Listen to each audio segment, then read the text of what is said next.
Hi students, this is Chandrakant, Arakeri, Assistant Professor, Department of Commerce, Government Postgraduate Women's College, Bailongal. Dear students, already you have received 2017 fully solved question paper and you may be watched in a YouTube channel, and this is next question paper, that is 2018 question paper fully solved. So my dear students, ನಾನು ಏನೇನು ಹೊಸ videos ಮಾಡ್ತಾಯಿದ್ದೀನಿ, ಹೊಸ videos ಯೂಟ್ಯೂಬ್ನಲ್ಲಿ upload ಮಾಡಿದ ತಕ್ಷಣ ನಿಮಗೆ ಅದು ನೋಟಿಫಿಕೇಷನ್ ಬರಬೇಕಾಗಿತ್ತು ಅಂತಂದರೆ ನೀವು ನನ್ನ ಚಾನಲನ್ನು ಸಬ್ಸ್ಕ್ರೈಬ್ ಮಾಡಬೇಕಾಗತ್ತೆ. ಮತ್ತು ಬೆಲ್ ಐಕಾನ್ ಮೇಲೆ ನೀವು ಕ್ಲಿಕ್ ಮಾಡಿದಿರಿ ಅಂತಂದರೆ ನಾನು ಹೊಸ ವಿಡಿಯೋಸ್ ಏನೇ ಮಾಡಿದ್ರೂ ನಿಮಗೆ ನೋಟಿಫಿಕೇಷನ್ ಬರುತ್ತೆ. ಮತ್ತು ನೀವು ನನ್ನ ಕ್ಲಾಸ್ ನಿಮಗೆ ಲೈಕ್ ಆದರೆ, ಈ ವಿಡಿಯೋದಿಂದ ನಿಮ್ಮ ಎಕ್ಸಾಮ್ ಪಾಯಿಂಟ್ ಆಫ್ ವ್ಯೂ ನಿಮಗೆ ಹೆಲ್ಪ್ ಆಯಿತು ಅಂತಂದರೆ ನೀವು ಲೈಕ್ ಕೂಡ ಮಾಡ್ಬೋದು. Okay, let start 2018 question paper section A, that is 2 marks questions. So first question is mention 2 objectives of accounting. Mention 2 objectives of accounting. So ಉದ್ದೇಶಗಳೇನಪ್ಪ, ಅಕೌಂಟ್ಸನ್ನು ಮೇಂಟೈನ್ ಮಾಡೋ ಉದ್ದೇಶ ಏನು? To know the financial position of the firm. So ನೀವು ಅಕೌಂಟ್ಸನ್ನು maintain ಮಾಡಿದಿರಿ ಅಂತಂದರೆ you can have an awareness what is the position of the company, whether the company is in profit or it's in loss, and how much profit they are earning, how much their sales. Once you prepare the accounts, then only you will come to know what is the position of the company. Second one, to know the accuracy of the business organization. So how much accurate, ನಿಜಾಂಶ, ಸತ್ಯಾಂಶವನ್ನು ನೀವು account, financial account preparation ಮಾಡೋದ್ರಿಂದ ಗೊತ್ತಾಗುತ್ತೆ. So actual sales, how much actual sales, how much assets they are having, how much liabilities they are having. So if you prepare the balance sheet or if you maintain the accounting, then only you will come to know the company's accuracy. Third one, to provide information about the financial aspects of organization. So whatever financial activities are there in the company, in the organization, that you can know if you prepare the accounting. These 3 are the objectives of, you can write only 2 answers. So then what is the profit and loss account? Very simple question. The answer is there within the question. What is profit and loss account? Profit and loss account is a revenue account prepared to ascertain the net profit or net loss of a business at the end of accounting period. Simple answer. It is a revenue account. ಈ profit and loss account ಮಾಡೋದ್ರಿಂದ ನಮಗೇನು ಗೊತ್ತಾಗತ್ತಪ್ಪ, whether the company has earned profit or loss. So in question itself you know profit and loss. To know the profit or net loss, you are preparing the profit and loss account. State 2 merits of single entry system. First one, it is less time consuming. So it is very easy. Only one entry we are making in single entry system. That's why the time consumption is very less. But in double entry system, we have to write same transaction in 2 accounts. That's why little bit time will be there in the double entry system. Next, it consumes low cost. Single entry system ಇನ್ನೊಂದು advantage ಏನಪ್ಪ ಅಂತಂದರೆ it consumes low cost. 2 books maintain ಮಾಡೋ ಬದಲಿ ನೀವು 1 books maintain ಮಾಡ್ತೀರಿ, ಇಬ್ಬರು accountant maintain ಮಾಡೋ ಬದಲಿ ನೀವು ಒಬ್ಬರನ್ನ ಅಕೌಂಟೆಂಟ್ ಓಪನ್ ಮಾಡ್ತೀರಿ. ಅದರ ಸಲುವಾಗಿ ಸಿಂಗಲ್ ಎಂಟ್ರಿ ಸಿಸ್ಟಮ್ ಲೋ ಕಾಸ್ಟಲ್ಲಿ ಮೇಂಟೈನ್ ಮಾಡ್ಬೋದು. It is suitable for small firms. Those people ಅವರ್ business is very less or they are comes under small organisation, so that people may maintain the single entry system. It is not suited for large companies. It is suited for only small firms.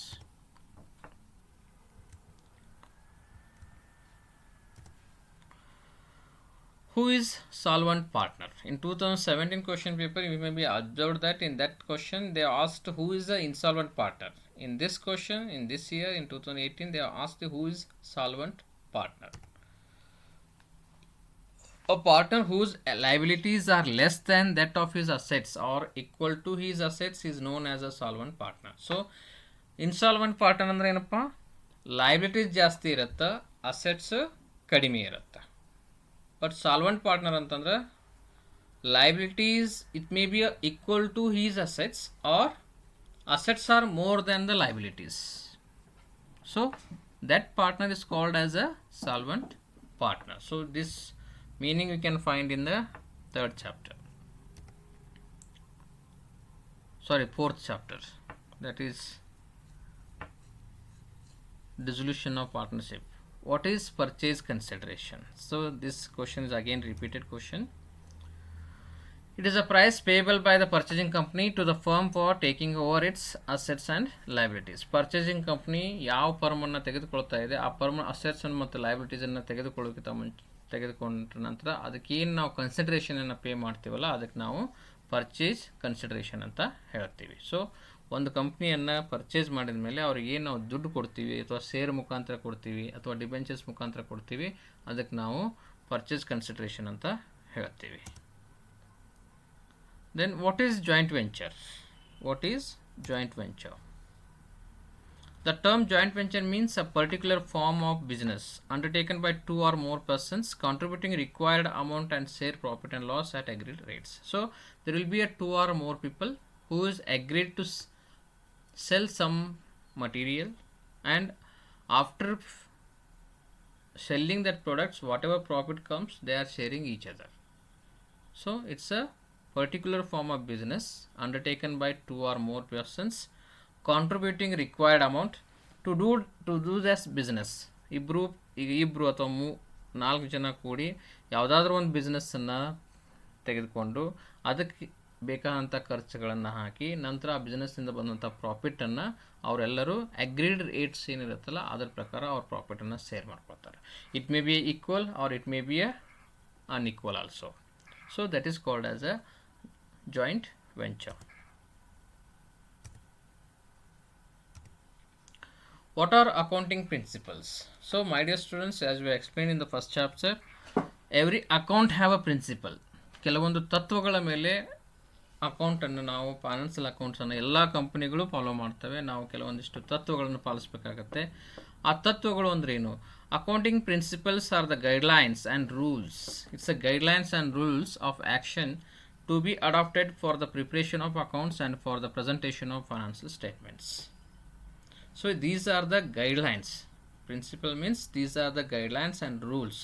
According to that only the preparation of the accounts has to be done, and after preparation of the accounts the presentation should be in the prescribed format only. You cannot prepare profit and loss account how you require. So there will be a rules. According to that only you have to prepare the financial statements. So you can easily write in the exam what are the accounting principle. It is the guidelines and rules to prepare the or to present the financial statements. You only thing you have to remember is that guidelines and rules. Mention two methods of maintaining accounts of joint venture. Joint ವೆಂಚರ್ನಲ್ಲಿ ಯಾವ್ಯಾವ ಮೆಥಡನ್ನು follow ಮಾಡ್ತಾರೆ? ಒಂದು, recording in the books of each party.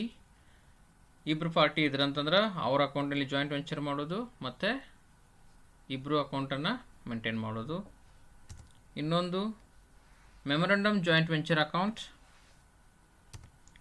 ಇನ್ನೊಂದು, maintaining separate books and joint bank account. So these are the four methods. Four methods are mentioned over here for your knowledge.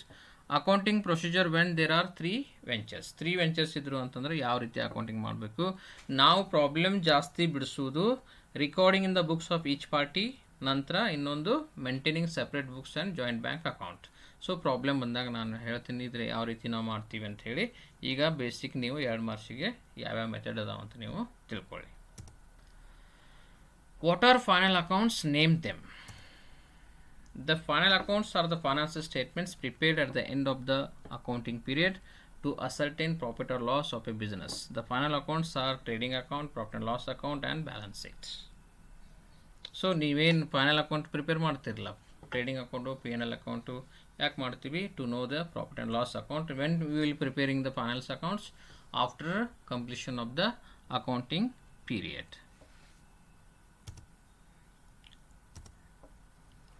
What is statement of affairs? ಇದನ್ನೆಲ್ಲಿ prepare ಮಾಡ್ತೀವಿ ರೀ ನಾವು statement of ಅಫೇರ್ಸನ್ನು? The statement of affairs is a statement in which assets and liabilities are recorded with their respective opening balances. Statement of affairs ಅಂದ್ರೆ ಏನ್ರಿ? ನಾವು dissolution of ಪಾರ್ಟ್ನರ್ಶಿಪ್ನಲ್ಲಿ ಏನು ಮಾಡ್ತೀವಿ? ಅಲ್ಲ sorry, conversion of single entry into double entry ಸಿಸ್ಟಮ್ನಲ್ಲಿ ಏನು ಮಾಡ್ತೀವಿಲ್ಲ, ನಾವು ಸ್ಟೇಟ್ಮೆಂಟ್ ಆಫ್ ಅಫೇರ್ಸನ್ನು ಪ್ರಿಪೇರ್ ಮಾಡ್ತೀವಿ to know the capital of the company.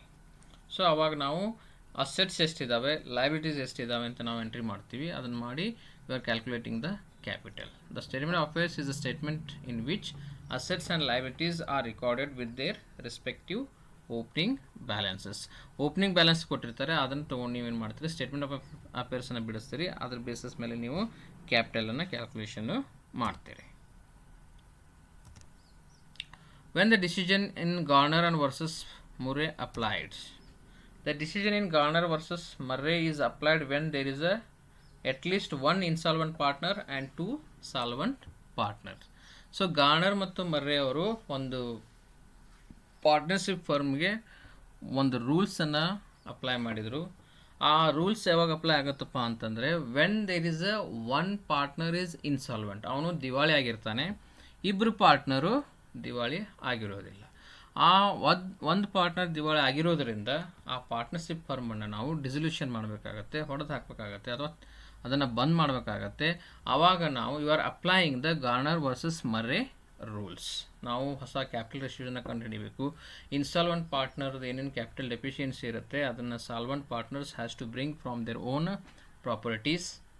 So ಆ ರೂಲ್ ಯಾವ ರೀತಿ ಮಾಡಬೇಕು ಅನ್ನೋದನ್ನು ಏನು ಗಾರ್ನರ್ ವರ್ಸಸ್ ಮರ್ರೆ ಅವರು ಎಕ್ಸ್ಪ್ಲೇನ್ ಮಾಡಿದಾರಲ್ಲ, ಅದಕ್ಕೆ ನಾವು ಗಾರ್ನರ್ ವರ್ಸಸ್ ಮರ್ರೆ ರೂಲ್ ಅಂತ ಹೇಳ್ತೀವಿ. ಸೊ ಇದು ಯಾವಾಗ ಅಪ್ಲೈ ಮಾಡ್ತೀವಪ್ಪ ಅಂತಂದರೆ when there is a insolvent partner, one is insolvent partner, ಒಬ್ಬ ಇನ್ಸಾಲ್ವೆಂಟ್ ಪಾರ್ಟ್ನರ್ ಇರಬೇಕು ಅಥವಾ ದಿವಾಳಿ ಪಾರ್ಟ್ನರ್ ಇರಬೇಕು, ಮತ್ತು ಇಬ್ಬರು two solvent partner should be there in the partnership firm. Then that time only we can apply the Garner and Murray rule. What do you mean by conversion of partnership into limited company? This means the dissolution of partnership firm. It also means changing status of partnership as a limited company. So ನಾವೇನು ಮಾಡಿರ್ತೀವಿ, ಮೊದಲು ಇಬ್ಬರು ಅಥವಾ 3 ಮಂದಿ ಕೂಡಿ partnership ಫರ್ಮನ್ನು start ಮಾಡಿರ್ತೀವಿ. ನಮ್ಮ company ಬೆಳವಣಿಗೆ ಆದಂಗೆ ಅಥವಾ ನಮ್ಮ ಕಂಪ್ನಿಯನ್ನು ನಾವು ಲಿಮಿಟೆಡ್ ಕಂಪ್ನಿಯಾಗಿ ಕನ್ವರ್ಟ್ ಮಾಡಿದ್ವಿ, ಅಂದರೆ ಕಂಪ್ನಿಯಾಗಿ ಕನ್ವರ್ಟ್ ಮಾಡಿದ್ವಿ, ಷೇರುದಾರರನ್ನು ಇನ್ವಾಲ್ವ್ ಮಾಡಿದ್ವಿ, ಇವಾಗ issued the shares. So partnership firm has converted, ನಾವು ಪಾರ್ಟ್ನರ್ಶಿಪ್ ಫರ್ಮನ್ನು ಡಿಸಲ್ಯೂಷನ್ ಮಾಡ್ತೀವಿ, ನಂತರ ಆ ಕಂಪ್ನಿಯನ್ನೇ ಹೊಸ ಕಂಪ್ನಿಯಾಗಿ ಪಾರ್ಟ್ನರ್ಶಿಪ್ ಫರ್ಮನ್ನು ಹೊಸ ಕಂಪನಿಯಾಗಿ ಅಥವಾ ಲಿಮಿಟೆಡ್ ಕಂಪನಿಯಾಗಿ ನಾವು ಹುಟ್ಟು ಹಾಕ್ತೀವಲ್ಲ, ಅದಕ್ಕೆ ನಾವೇನು ಹೇಳ್ತೀವಿ, conversion of partnership into limited company. So ಈ ಕ್ವಶನಲ್ಲಿ ಆನ್ಸರ್ ಇರುತ್ತೆ, ಅದನ್ನು ನೀವು ಸ್ವಲ್ಪ ಅರ್ಥ ಮಾಡ್ಕೊಂಡು ಬರೋದ್ರಿ ಅಂತಂದ್ರೆ you will get 2 marks. Dissolution of partnership ಮಾಡ್ತೀರಿ, ನಂತರ changing status of partnership as a limited company. Okay, ಇದು ಸೆಕ್ಷನ್ ಎ. ಈ ಸೆಕ್ಷನ್ ಎಯಲ್ಲಿ ನೀವು 12 ಕ್ವಶನ್ಸ್ ಕೊಟ್ಟಿರ್ತಾರೆ, ಅದರಲ್ಲಿ ನೀವು 10 ಬರೆದ್ರೆ ಸಾಕು. ಉಳಿದ 2 ನಿಮಗೆ ಆಪ್ಷನ್ಸ್ ಇರ್ತವೆ, ನೀವು ಬಂದ್ರೆ 12 ಬರಿಬೋದು. ಅದರಲ್ಲಿ ಯಾವುದಾದ್ರೂ ಒಂದು ತಪ್ಪಾಗಿತ್ತು ಅಂತಂದ್ರೆ ವ್ಯಾಲ್ಯೂಯೇಷನ್ ಮಾಡೋರು 12 ವ್ಯಾಲ್ಯೂಯೇಷನ್ ಮಾಡ್ತಾರೆ. ನಿಮ್ದು ಯಾವ್ದು ತಪ್ಪಾಗಿರುತ್ತೆ ಅದಕ್ಕೆ ಮಾರ್ಕ್ಸ್ 0 ಹಾಕಿರ್ತಾರೆ, ಯಾವ್ದು ಕರೆಕ್ಟ್ ಆಗಿರುತ್ತೆ ಅದಕ್ಕೆ ಆನ್ಸರ್ ಕೊಟ್ಟಿರ್ತಾರೆ. ನೀವು ಅದಕ್ಕೆ 12 ಬರ್ತಿತ್ತು ಅಂತಂದ್ರೆ 12 ನೀವು ಬಿಡಿಸ್ರಿ. ಸೊ ನಾವು will move to section C. Okay, calculate credit sales from the following. ಏನೇನು ಕೊಟ್ಟಿದ್ದಾರೆ ರೀ? Debtors as on 1/1/2017. ಡೆಟರ್ಸ್ದು ಓಪನಿಂಗ್ ಬ್ಯಾಲೆನ್ಸ್ ಕೊಟ್ಟಿದ್ದಾರೆ 15,000. ಡೆಟರ್ಸ್ ಆ್ಯಸ್ ಆನ್ 31/12/2017 12,000 ಕೊಟ್ಟಿದ್ದಾರೆ. Bills receivable as on 1/1/2017 opening bills receivable 6,000. Bills receivable as on 31/12/2017 5,000. Cash received from debtors 25,000. Cash received against bills receivable 8,000. Discount allowed to debtors 1,000. So to calculate the credit sales, both debtors account and bills receivable account we have to prepare. So you will see now. So my dear students, ನೀವು ಏನು format ಬರೆಸಿದ್ದೀವಲ್ಲ ನಾವು, total debtors account, total creditors accounts, bills payable accounts, bills receivable accounts. So ಆ ಫಾರ್ಮ್ಯಾಟನ್ನು ಎಕ್ಸಾಮ್ಗೆ ಹೋಗಿಂತ ಮುಂಚೆ ಒಂದು ಸಲ ಸರಿಯಾಗಿ ನೋಡ್ಕೊಂಬಿಡಿ, ಯಾವ್ಯಾವುದು ಯಾವ ರೀತಿ ಎಂಟ್ರಿ ಆಗುತ್ತೆ, ಅದು ಯಾಕಾಗುತ್ತೆ ಅಂತಲೂ ಹೇಳ್ತೀನಿ. ನೀವು ಕಾನ್ಸೆಪ್ಟನ್ನು ಅರ್ಥ ಮಾಡ್ಕೊಳ್ರಿ. ಯಾರಿಗೆ ಕಾನ್ಸೆಪ್ಟ್ ಅರ್ಥ ಆಗ್ತಾ ಇರೋಂಗಿಲ್ಲ ಆ ಫಾರ್ಮ್ಯಾಟನ್ನು ಒಂದು ಸಲ ಚೆನ್ನಾಗಿ ನೋಡ್ಕೊಂಡು ಹೋಗ್ರಿ. ಆ ಐಟಮ್ ಬಂತು ಅಂದ್ರೆ ಅಲ್ಲಿ ಹಾಕೋದು, ಡೆಬಿಟ್ ಸೈಡ್ ಯಾವ್ದು ಹಾಕೋದು, ಕ್ರೆಡಿಟ್ ಸೈಡ್ ಯಾವ್ದು ಹಾಕೋದು, ಈ ಬೇಸ್ ಮೇಲೂ ನೀವು ಈ ಪ್ರಾಬ್ಲಮ್ಸನ್ನು ಈಸಿಯಾಗಿ ಬಿಡಿಸ್ಬೋದು. ಅಥವಾ ನೀವು ನಾ ಹೇಳುವಂಥ ಕಾನ್ಸೆಪ್ಟನ್ನು ಅರ್ಥ ಮಾಡ್ಕೊಂಡ್ರಿ ಅಂತಂದ್ರೆ on that basis also you can solve the problem. So first total debtors account, ಯಾವಾಗಲೂ ನಾನು 17 ಕ್ವಶನ್ ಪೇಪರ್ ಬಿಡಿಸುವಾಗಾದರೂ ಹೇಳಿದ್ದೆ, ಟೋಟಲ್ ಡೆಟರ್ಸ್ ಅಕೌಂಟು ಮತ್ತು ಬಿಲ್ಸ್ ರಿಸಿವೇಬಲ್ ಅಕೌಂಟು ಅಥವಾ ಟೋಟಲ್ ಕ್ರೆಡಿಟರ್ಸ್ ಅಕೌಂಟ್ಸು ಅಥವಾ ಬಿಲ್ಸ್ ಪೇಯಬಲ್ ಅಕೌಂಟು ಎರಡನ್ನು ಅಟ್ ಎ ಟೈಮ್ ನಿಮ್ಮ ಬುಕ್ನಲ್ಲಿ ಹಾಕಿಕೊಳ್ಳಿ. ಸೊ ಎರಡು ಎಂಟ್ರಿ ಯಾವ ರೀತಿ ಆಗ್ತವೆ, ಯಾವುದು ಎಲ್ಲಿ ಎಂಟ್ರಿ ಹೋಗುತ್ತೆ ಅಂತ ನೀವು ಈಸಿಯಾಗಿ ಐಡೆಂಟಿಫೈ ಮಾಡಲಿಕ್ಕೆ ಈಸಿ ಆಗುತ್ತೆ. ಸೊ ಓಪನಿಂಗ್ ಡೆಟರ್ಸ್ ಕೊಟ್ಟಿದ್ದಾರೆ. ಓಪನಿಂಗ್ ಡೆಟರ್ಸ್ ಟ್ರಯಲ್ ಬ್ಯಾಲೆನ್ಸ್ ನಿಮಗೇನು ಟೇಬಲ್ ಕೊಟ್ಟಿದ್ದೀನಿ ಅದೊಂದು ಸಲ ನೋಡಿರಿ. ಅಲ್ಲಿ ಗೋಲ್ಡನ್ ರೂಲ್ಸ್ ಒಂದು ಮೆನ್ಷನ್ ಮಾಡಿದ್ದೆ ನಾನು, ಅದನ್ನು ಒಂದು ಸಲ ನೋಡಿ. So debtors is an asset, so assets always have a debit balance. So opening debit balance to balance brought down 15,000. ಇಷ್ಟು ಕೆಲಸ ಮಾಡೋದು ಇಲ್ಲಿ ಕೊಟ್ಟಿರ್ತಾರೆ. ಇದನ್ನು ಟೋಟಲ್ ಡೆಟರ್ಸ್ ಅಕೌಂಟ್ನಲ್ಲಿ debit side to balance brought down ಅಂತ ಹಾಕೋದು. ಓಕೆ, ನಂತರ ಸೊ ಅಗೇನೆಸ್ಟ್ ಡೆಬಿಟ್ ಏನೇನು ಕ್ರೆಡಿಟ್ ಆಗಿದಾವಪ್ಪ ಟೋಟಲ್ ಡೆಟರ್ಸ್ನಲ್ಲಿ? First cash received from debtors by cash account. ಇಲ್ಲ ಅಂತಂದರೆ ನೀವು ಎಂಟ್ರಿ ವೈಸ್ ಹೋಗ್ತಾ ಇದ್ರಿ ಅಂತಂದರೆ ಡೆಟರ್ಸ್ ಆ್ಯಸ್ ಆನ್ 31/12/2017 ಅದನ್ನು ನೀವು ಕ್ಲೋಸಿಂಗ್ ಡೆಟರ್ಸ್ ಅಂತಲೂ ಹಾಕ್ಬೋದು ಇಲ್ಲಿ. ನಂತರ ಬಿಲ್ಸ್ ರಿಸಿವೇಬಲ್ ಅಕೌಂಟಿಗೆ ಹೋಗಿ ಓಪನಿಂಗ್ ಇಲ್ಲಿ 6,000 ಹಾಕಿದ್ದೀರಾ, ಕ್ಲೋಸಿಂಗ್ 5,000 ಇಲ್ಲಿ ಕೊಟ್ಟಿದ್ದೀರಾ. ನಾವು cash received from debtors 25,000, cash account by cash account cash received from debtors 25,000. So ಈ ಸೈಡ್ ಯಾಕೆ ಕ್ಯಾಶ್ ಬರುತ್ತಪ್ಪ, ನಮಗದು ಆ ಜರ್ನಲ್ ಎಂಟ್ರಿಗೆ ಗೊತ್ತಾಗಂಗಿಲ್ಲ ಸರ್ ಅಂತಂದರೆ ನೀವು ಇಲ್ಲಿ ಏನು ಕ್ರೆಡಿಟ್ ಸೇಲ್ಸು ಮತ್ತು ಬ್ಯಾಲೆನ್ಸ್ ಪ್ರಾಬ್ಲಮ್ ಇರುತ್ತೆ, ಅಗೇನೆಸ್ಟ್ ಆಫ್ ದಿಸ್ ನೀವು ಕ್ಯಾಶ್ ರಿಸೀವ್ ಮಾಡಿದ್ರಿ ಅಂತಂದರೆ ಆಟೋಮೆಟಿಕಲಿ ಕ್ರೆಡಿಟ್ ಸೈಡ್ ಬರುತ್ತೆ. ಸೊ ಇದು ರಿಡ್ಯೂಸ್ ಹಾಕೋತಾ ಹೋಗುತ್ತೆ. ಇದೇನು 15,000 30,000 ಇರುತ್ತಲ್ಲ, ಇದ್ರ ಅಗೇನೆಸ್ಟು ಕ್ಯಾಶ್ ಬಂತು ಅಂದರೆ ಇಲ್ಲಿ ಕೊಡ್ತೀರಿ. ನಂತರ by discount allowed to debtors, so that much 1,000 rupees ಇದರೊಳಗೆ ಕಡಿಮೆ ಆಯಿತು, ನೀವು 1,000 ಡಿಸ್ಕೌಂಟ್ ಕೊಟ್ಟ ನಿಮಗೆ, ನೀವು ನಿಮ್ಮ ಕಸ್ಟಮರಿಗೆ ಕೊಟ್ರಿ. ಅಷ್ಟು ಕೊಟ್ರಿ ಅಂತಂದ್ರೆ ಈಗ ಫಾರ್ ಎಕ್ಸಾಂಪಲ್ ಕಸ್ಟಮರು ಈಗ ನಾನು ಬಿಸ್ನೆಸ್ ಮಾಡಾಕತ್ತೀನಿ ಅಂತ ತಿಳ್ಕೊಳ್ರಿ, ಅಥವಾ ನೀವು ಬಿಸ್ನೆಸ್ ಮಾಡ್ತಾಯಿದ್ದೀರಿ ಅಂತ ಹೇಳಿರಿ. ನೀವು 10,000 ರೂಪಾಯಿದು ಮಟೀರಿಯಲ್ನ ಸೇಲ್ ಮಾಡಿದ್ದೀರಿ. ಸೊ ನಿಮ್ಮ ಕಸ್ಟಮರ್ಗೆ ಏನು ಮಾಡ್ತೀರಿ, ನೀವು 1,000 rupees ಡಿಸ್ಕೌಂಟ್ ತೊಗೋರಪ್ಪ, ಉಳಿದಿದ್ದ ಅಮೌಂಟ್ ಕೊಡು ಅಂತ ಹೇಳ್ತೀರಿ. ಸೊ 10,000ನಲ್ಲಿ 1,000 ಡಿಸ್ಕೌಂಟ್ ಕೊಟ್ರಿ ಅಂತಂದ್ರೆ ಆಟೋಮೆಟಿಕಲಿ 9,000 ಉಳಿಯುತ್ತೆ. ಅದೇ ರೀತಿ ಬ್ಯಾಲೆನ್ಸ್ ಪ್ರಾಬ್ಲಮ್ ಲಾಸ್ಟ್ ಇದ್ದಿದ್ದು ಕ್ರೆಡಿಟ್ ಸೇಲ್ಸ್ ಕಂಡುಹಿಡಿಬೇಕಾಗಿತ್ತು ನಾವು, ಇದನ್ನು ಬ್ಯಾಲೆನ್ಸಿಂಗ್ ಫಿಗರ್ ಅದೇ ರೀತಿ ಇರುತ್ತೆ. ಸೊ ಡಿಸ್ಕೌಂಟ್ ಅಲೌಡ್ ಆಟೋಮೆಟಿಕ್ಲಿ ಇದರ ಕಡಿಮೆ ಆಗುತ್ತೆ. ದೆನ್ ಕ್ಲೋಸಿಂಗ್ ಡೆಟರ್ಸ್ ಕೊಟ್ಟಿದ್ರು, ಅದು 12,000 ಇದೆ. ಸೊ ನಂತರ cash received against bills receivable, ಇಲ್ಲಿನೂ ಕ್ಯಾಶ್ ಅಕೌಂಟ್ ಕೊಟ್ಟಿದ್ದಾರೆ 8,000, ಕ್ಲೋಸಿಂಗ್ ಬಿಲ್ಸ್ ರಿಸಿವೇಬಲ್ ಇದೆ. Cash received against bills receivable balancing figure ಏನಿರುತ್ತಲ್ಲ ಅದು ಆ ವರ್ಷ ಸಂಡೇ ಡೆಟರ್ಸಿಂದ ಬಿಲ್ಸ್ ರಿಸೀವ್ಡ್ ಆಗಿರುತ್ತೆ. ಸೊ 7,000, ಈ 7,000 rupees ಈ ಸೈಡ್ ಬರುತ್ತೆ. ಇದು ನಾವು ಟು ಸಂಡೇ ಡೆಟರ್ಸ್ ಅಂತ ಹಾಕ್ತೀವಿ. ಇದ್ರದ್ದು ಒಂದು ಎಂಟ್ರಿ ನಾವು ಟೋಟಲ್ ಡೆಟರ್ಸ್ ಅಕೌಂಟ್ನಲ್ಲಿನೂ ಹಾಕ್ತೀವಿ. So by bills receivable, so ಇಷ್ಟು ಬಿಲ್ಸ್ ರಿಸಿವೇಬಲನ್ನು ಮಾಡಿದರು. Okay, bills receivable against this debtors ಇಷ್ಟು ಏನು ಕ್ರೆಡಿಟ್ ಸೇಲ್ಸ್ ಮಾಡಿದ್ವಿ ಅದರೊಳಗೆ ನಾವು ಮೊದಲು 6,000 ಲಾಸ್ಟ್ ಇಯರ್ದಿತ್ತು ಬಿಲ್ಸ್ ರಿಸಿವೇಬಲ್ಲು. ಈ ವರ್ಷ ಸಂಡೇ ಡೆಟರ್ಸ್ ಬಿಲ್ಸ್ ರಿಸಿವೇಬಲ್ 7,000 ಮಾಡಿದ್ದೀವಿ. ಅಲ್ಲಿ ಇಶ್ಯೂ ಮಾಡಿದ್ದಿಲ್ಲಿದೆ. ಸೊ ಬ್ಯಾಲೆನ್ಸಿಂಗ್ ಫಿಗರ್ ಏನಿದೆಲ್ಲ to credit sales 30,000. So students ಇದರ ಅಗೇನೆಸ್ಟ್ ಇಲ್ಲೆಲ್ಲ ಕಡಿಮೆ ಆಗುವ ಬರ್ತಾವು. ಇಲ್ಲಿ ನೋಡ್ರಿ, ಇದು 6,000 ಇತ್ತು, ಇದು 7,000 ಇತ್ತು. ಅಗೇನೆಸ್ಟ್ ದಿಸ್ ಕ್ಯಾಶ್ ಎಷ್ಟು ಬಂತು, 8,000 ಬಂತು. ಉಳಿದಿದ್ದೇನು ಕ್ಲೋಸಿಂಗ್ ಬಿಲ್ಸ್ ರಿಸಿವೇಬಲ್. ಭಾಳ ಸಿಂಪಲ್ ಇದೆ, ಭಾಳ ಈಸಿಯಾಗಿ ನೀವು ಮಾಡ್ಬೋದು. ಓಕೆ, ಇದನ್ನು ಕಾನ್ಸೆಪ್ಟನ್ನು ಒಂದು ಸಲ ಅಂಡರ್ಸ್ಟ್ಯಾಂಡ್ ಮಾಡ್ಕೊಂಡ್ರೆ. ಸೊ ಇಲ್ಲಿ ಇನ್ನೊಂದು ಸಲ ಹೇಳ್ತಾ ಇದ್ದೀನಿ, assets always shows a debit balance, liabilities always shows a credit balances. So ಇದನ್ನು ಕಾನ್ಸೆಪ್ಟನ್ನ ಅರ್ಥ ಮಾಡಿಕೊಂಡು ಓಪನಿಂಗ್ ಕ್ಲೋಸಿಂಗ್ ಮೊದಲು ಎಂಟ್ರಿ ಮಾಡಿರಿ. ನಂತರ ಕ್ಯಾಶ್ ರಿಸೀವ್ಡ್ ಓಪನಿಂಗ್ದು ಅಗೇನೆಸ್ಟ್ ಎಂಟ್ರಿ ಮಾಡಿರಿ. ಡಿಸ್ಕೌಂಟ್ ಅಲೌಡ್ ಮಾಡಿದ್ರಿ ಅಂತಂದ್ರೆ ಅದನ್ನು ಕ್ಯಾಶ್ ಡೆಬಿಟ್ದು ಕ್ರೆಡಿಟ್ ಸೈಡ್ ಹಾಕಿರಿ. ಕ್ಲೋಸಿಂಗ್ ಡೆಟರ್ಸ್ ಏನಿಲ್ಲ ಇರುತ್ತಲ್ಲ ಅಲ್ಲೆಲ್ಲ ಎಂಟ್ರಿ ಬರ್ತಾವೆ, ಅದನ್ನು ನೀವು ನೆನಪಿಟ್ಕೊಂಡು ಮಾಡಿರಿ ಅಂತಂದ್ರೆ 5 marks easily you can get it. Next okay, joint venture ಭಾಳಷ್ಟು ವಿದ್ಯಾರ್ಥಿಗಳನ್ನು ಕೇಳ್ತಿರ್ತಾರೆ ಸರ್, ಜಾಯಿಂಟ್ ವೆಂಚರ್ ಅಕೌಂಟ್ ನನಗೆ ಸ್ವಲ್ಪ ಡಿಫಿಕಲ್ಟ್ ಆಗುತ್ತೆ ಸರ್, ಇನ್ನೊಂದು ಸಲ ಹೇಳ್ರಿ ಅಂಥೇಳಿ. ಇಲ್ಲಿ ಹೇಳ್ತಾ ಇದ್ದಾರೆ ಕೇಳ್ರಿ, ಜಾಯಿಂಟ್ ವೆಂಚರ್ ಭಾಳ ಈಸಿ ಇದೆ, ಭಾಳ ಈಸಿ ಇದೆ. ನೀವು ಕಾನ್ಸೆಪ್ಟನ್ನು ಚೆನ್ನಾಗಿ ಅರ್ಥ ಮಾಡ್ಕೊಂಬಿಟ್ರಿಪ್ಪ ಅಂತಂದ್ರೆ ವಿತಿನ್ 2 to 5 minutes ಒಳಗೆ ನೀವು you can solve the 5 marks question. ನೋಡಿರಿ ಹೆಂಗೆ ಅಂತ ಹೇಳ್ತೀನಿ, ಸ್ವಲ್ಪ ಚೆನ್ನಾಗಿ ನೀವು ಅರ್ಥ ಮಾಡ್ಕೊಳ್ರಿ. ಇಲ್ಲಿ Sumanth and Hemanth entered into a joint venture to construct a building of ₹2,50,000. ಇಬ್ಬರು ಸೇರಿ ಒಂದು 2,50,000 ರೂಪಾಯಿ ಬಿಲ್ಡಿಂಗ್ ಕಟ್ಟಬೇಕಂತೇಳಿ ವಿಚಾರ ಮಾಡಿದರು. ಸೊ ಕಟ್ಟಬೇಕು ಅಂತ ವಿಚಾರ ಮಾಡಿದರು ಅಂತಂದ್ರೆ they have to contribute some amount. Sumanth contributed ₹80,000 and Hemanth ₹70,000. ಇಬ್ಬರು, ಒಬ್ಬರು 80,000 ಹಾಕಿದ್ರು, ಒಬ್ಬರು 70,000 ಹಾಕಿದ್ರು, and deposited in a joint bank account. So my dear students, ನಾನು 2 ವರ್ಷದಲ್ಲಿ ಹೇಳುವಾಗ 2 ಮೆಥಡ್ ನಾವು ಫಾಲೋ ಮಾಡ್ತೀವಿ ಅಂತ ಹೇಳಿದ್ದೆ. ಇದು 3ನೇ ಮೆಥಡ್. ಇದು ಜಾಯಿಂಟ್ ಅಕೌಂಟ್ ಒಂದು ಫಸ್ಟ್ ಮೆಥಡು. ಇಂಡಿವಿಜುವಲ್ ವೆಂಚರ್ಸ್ ಅಕೌಂಟ್ನಲ್ಲಿ ಜಾಯಿಂಟ್ ವೆಂಚರ್ ಅಕೌಂಟ್ನ ಪ್ರಿಪೇರ್ ಮಾಡೋದು ಫಸ್ಟ್ ಮೆಥಡು. ಇದು ಥರ್ಡ್ ಮೆಥಡು. ಜಾಸ್ತಿ ಪ್ರಾಬ್ಲಮ್ಸ್ ಬರೋದು 2 ಮೆಥಡ್ ಮೇಲೆ ಮಾತ್ರ. ಇವು 2 ಮೆಥಡನ್ನು ನೀವು ಚೆನ್ನಾಗಿ ಅರ್ಥ ಮಾಡ್ಕೊಂಡ್ಬಿಡ್ರು ಅಂದರೆ ನಿಮಗೆ ಜಾಯಿಂಟ್ ವೆಂಚರ್ ಅಕೌಂಟು ಈಜಿ ಆಗುತ್ತೆ.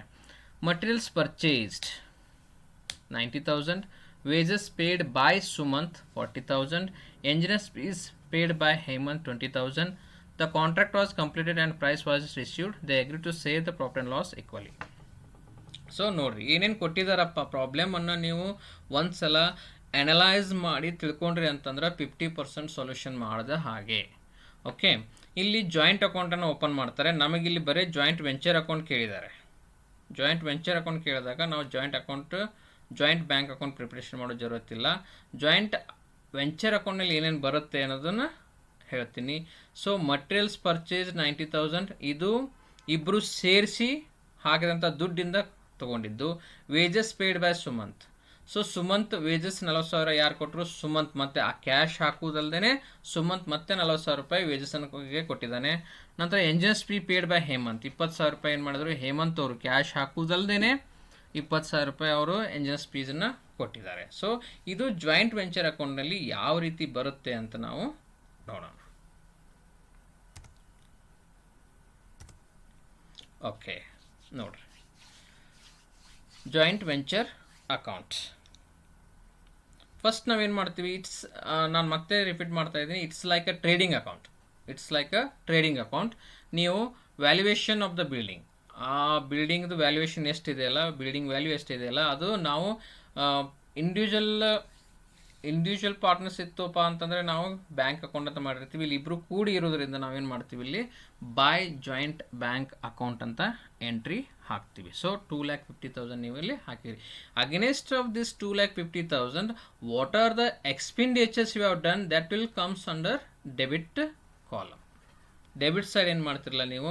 So in trading account also all the expenses you are writing, whatever material purchased and whatever wages are paid, that you are showing. Trading account also you are showing in a debit side.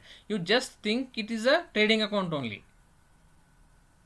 If you are thinking it's a joint venture account, how you have to prepare, how you have to remember the joint journal entries and all, then you will in a tense. Don't think. You are already aware from PUC first year, you know how to prepare the trading account. You keep the concept same and you solve the joint venture account. Okay, ನೋಡ್ರಿ ಇಲ್ಲಿ ನಾವು sales ಅಂತ ಬರಿತೀವಿ, joint bank account ಅಂತ ಬರಿತೀವಿ ಅಷ್ಟೇ. Headings are changed. By joint bank account building value 2,50,000. Against this ನೀವು ಮಟೀರಿಯಲನ್ನು ಪರ್ಚೇಸ್ ಮಾಡಿದ್ದೀರಿ. ನೋಡಿರಿ ಇಲ್ಲಿ ನಾವು ಮಟೀರಿಯಲ್ ಜಾಯಿಂಟ್ ಎಲ್ಲ ಅಂದರೆ ನಾವು ಏನು ಜಾಯಿಂಟ್ ಬ್ಯಾಂಕ್ ಅಕೌಂಟ್ ಕ್ರಿಯೇಟ್ ಮಾಡಿದ್ವಿ ಅಲ್ಲಿಂದ ದುಡ್ಡು ಹೋತು. ಮಟೀರಿಯಲ್ ಪರ್ಚೇಸ್ ಮಾಡಲಿಕ್ಕೆ ಇಬ್ಬರು ಏನು ಜಾಯಿಂಟ್ ಆಗಿ ಒಂದು ಅಕೌಂಟ್ ಕ್ರಿಯೇಟ್ ಮಾಡಿದ್ರು, 80,000 ಪ್ಲಸ್ 70,000 ಹಾಕಿದ್ರಲ್ಲ, ಅಲ್ಲಿಂದ 90,000 ರೂಪೀಸ್ ದುಡ್ಡು ಎದಕ್ಕೆ ಹೋತು? Material purchased. ಅದಕ್ಕೆ ನಾವೇನು ಮಾಡ್ತೀವಿ? ಇಲ್ಲಿ ಟು ಜಾಯಿಂಟ್ ಬ್ಯಾಂಕ್ ಅಕೌಂಟ್ ಅಂತ ಹಾಕ್ತೀವಿ. Joint venture account debit to joint bank account. ಇಬ್ಬರು ಸೇರಿ ಎಕ್ಸ್ಪೆನ್ಸಸ್ ಆಗಿತ್ತು ಅಂತಂದರೆ, ಜಾಯಿಂಟ್ ಅಕೌಂಟಿಂದ ದುಡ್ಡು ಹೋಗಿತ್ತು ಅಂತಂದ್ರೆ ನಾವು ಜಾಯಿಂಟ್ ಬ್ಯಾಂಕ್ ಅಕೌಂಟ್ ಅಂತ ಹಾಕ್ತೀವಿ. 90,000 ರೂಪೀಸ್ ಹಾಕಿದ್ವಿ material purchase. Then wages paid by Sumanth. ಇಲ್ಲಿ ಏನು ಮಾಡಿದ್ರಿ? ಇಲ್ಲಿ ಯಾಕೆ ಜಾಯಿಂಟ್ ಬ್ಯಾಂಕ್ ಅಕೌಂಟ್ ಹಾಕ್ಲಿಲ್ರಿ ಸರ್ ನಾವು ಅಂತ ನೀವು ಕೇಳ್ಬೋದು. ಸೊ ಇಲ್ಲಿ ಸುಮಂತ್ ಅವ್ರು ಅಷ್ಟೇ ಪೇ ಮಾಡಿದ್ದಾರೆ. Wages is paid by only Sumanth, not both. By chance only wages paid ಅಂತ ಕೊಟ್ಟಿದ್ರು ಅಂತಂದ್ರೆ ಇಲ್ಲಿನೂ ಏನಾಗ್ತಿತ್ತು? ಟು ಜಾಯಿಂಟ್ ಬ್ಯಾಂಕ್ ಅಕೌಂಟ್ ಅಂತ ಆಗ್ತಿತ್ತು. ಇಲ್ಲಿ ಏನು ಕೊಟ್ಟಿದ್ದಾರೆ ಅವರು? Sumanth wages paid by Sumanth, ಅದಕ್ಕೆ ನಾವಿಲ್ಲಿ ಏನು ಮಾಡ್ತೀವಿ, ಟು ಸುಮಂತ್ ಅಕೌಂಟ್, ಸುಮಂತ್ ಅಕೌಂಟನ್ನ ಕೊಡ್ಬೇಕು. ವೇಜಸ್ ಪೇಡ್ ಅವ್ರು ಮಾಡಿದ್ದಾರೆ, ಅದಕ್ಕೆ 40,000 ರೂಪಾಯಿ ನಾವು ಅವ್ರ ಅಕೌಂಟಿಗೆ ಹಾಕ್ತೀವಿ. Same way to Hemanth account, Hemanth is also paid 20,000 rupees from his account, not joint bank account. So ಅದನ್ನು ನಾವೇನು ಮಾಡ್ತೀವಿ, ಹೇಮಂತ್ ಅಕೌಂಟ್ ಅವ್ರಿಗೆ ಹಾಕ್ತೀವಿ, ಅದು 20,000 rupees ಎಂಜರಸ್ ಫೀಸ್ ಪೇಯ್ಡ್. ಸೊ ನಾವೇನು ಮಾಡಿದ್ವಿ, against these are the expenses. Sumanth ಅವರು 40,000 ರೂಪಾಯಿ ಕೊಟ್ಟಿದ್ರು, ಅದನ್ನು ಎಂಟ್ರಿ ಹಾಕಿದ್ವಿ ಜಾಯಿಂಟ್ ವೆಂಚರ್ ಅಕೌಂಟಿಗೆ. ಹೇಮಂತ್ ಅವರು ಎಂಜಿನಿಯರ್ಸ್ ಫೀಸ್ ಕೊಟ್ಟಿದ್ರು 20,000, ಅದನ್ನು ಹಾಕಿದ್ವಿ. ಸೊ ರಿಮೈನಿಂಗ್ ಬ್ಯಾಲೆನ್ಸಿಂಗ್ ಫಿಗರ್ ಏನಿರುತ್ತಲ್ಲ ಅದು ಪ್ರಾಫಿಟ್ ಇರುತ್ತೆ. ಸೊ ಹೇಳಿದ್ದಾರೆ ಈಕ್ವಲಿ ಹಂಚ್ರಿ ಅಂತ ಹೇಳಿದ್ದಾರೆ. So the profit will be 1 lakh. ಈಗ 2,50,000 ಆ್ಯಡ್ ಮಾಡ್ತೀರಿ, ಸೊ ಇದು 1,50,000 ಆಗುತ್ತೆ. ನಂತರ ಪ್ರಾಫಿಟ್ 1 lakh.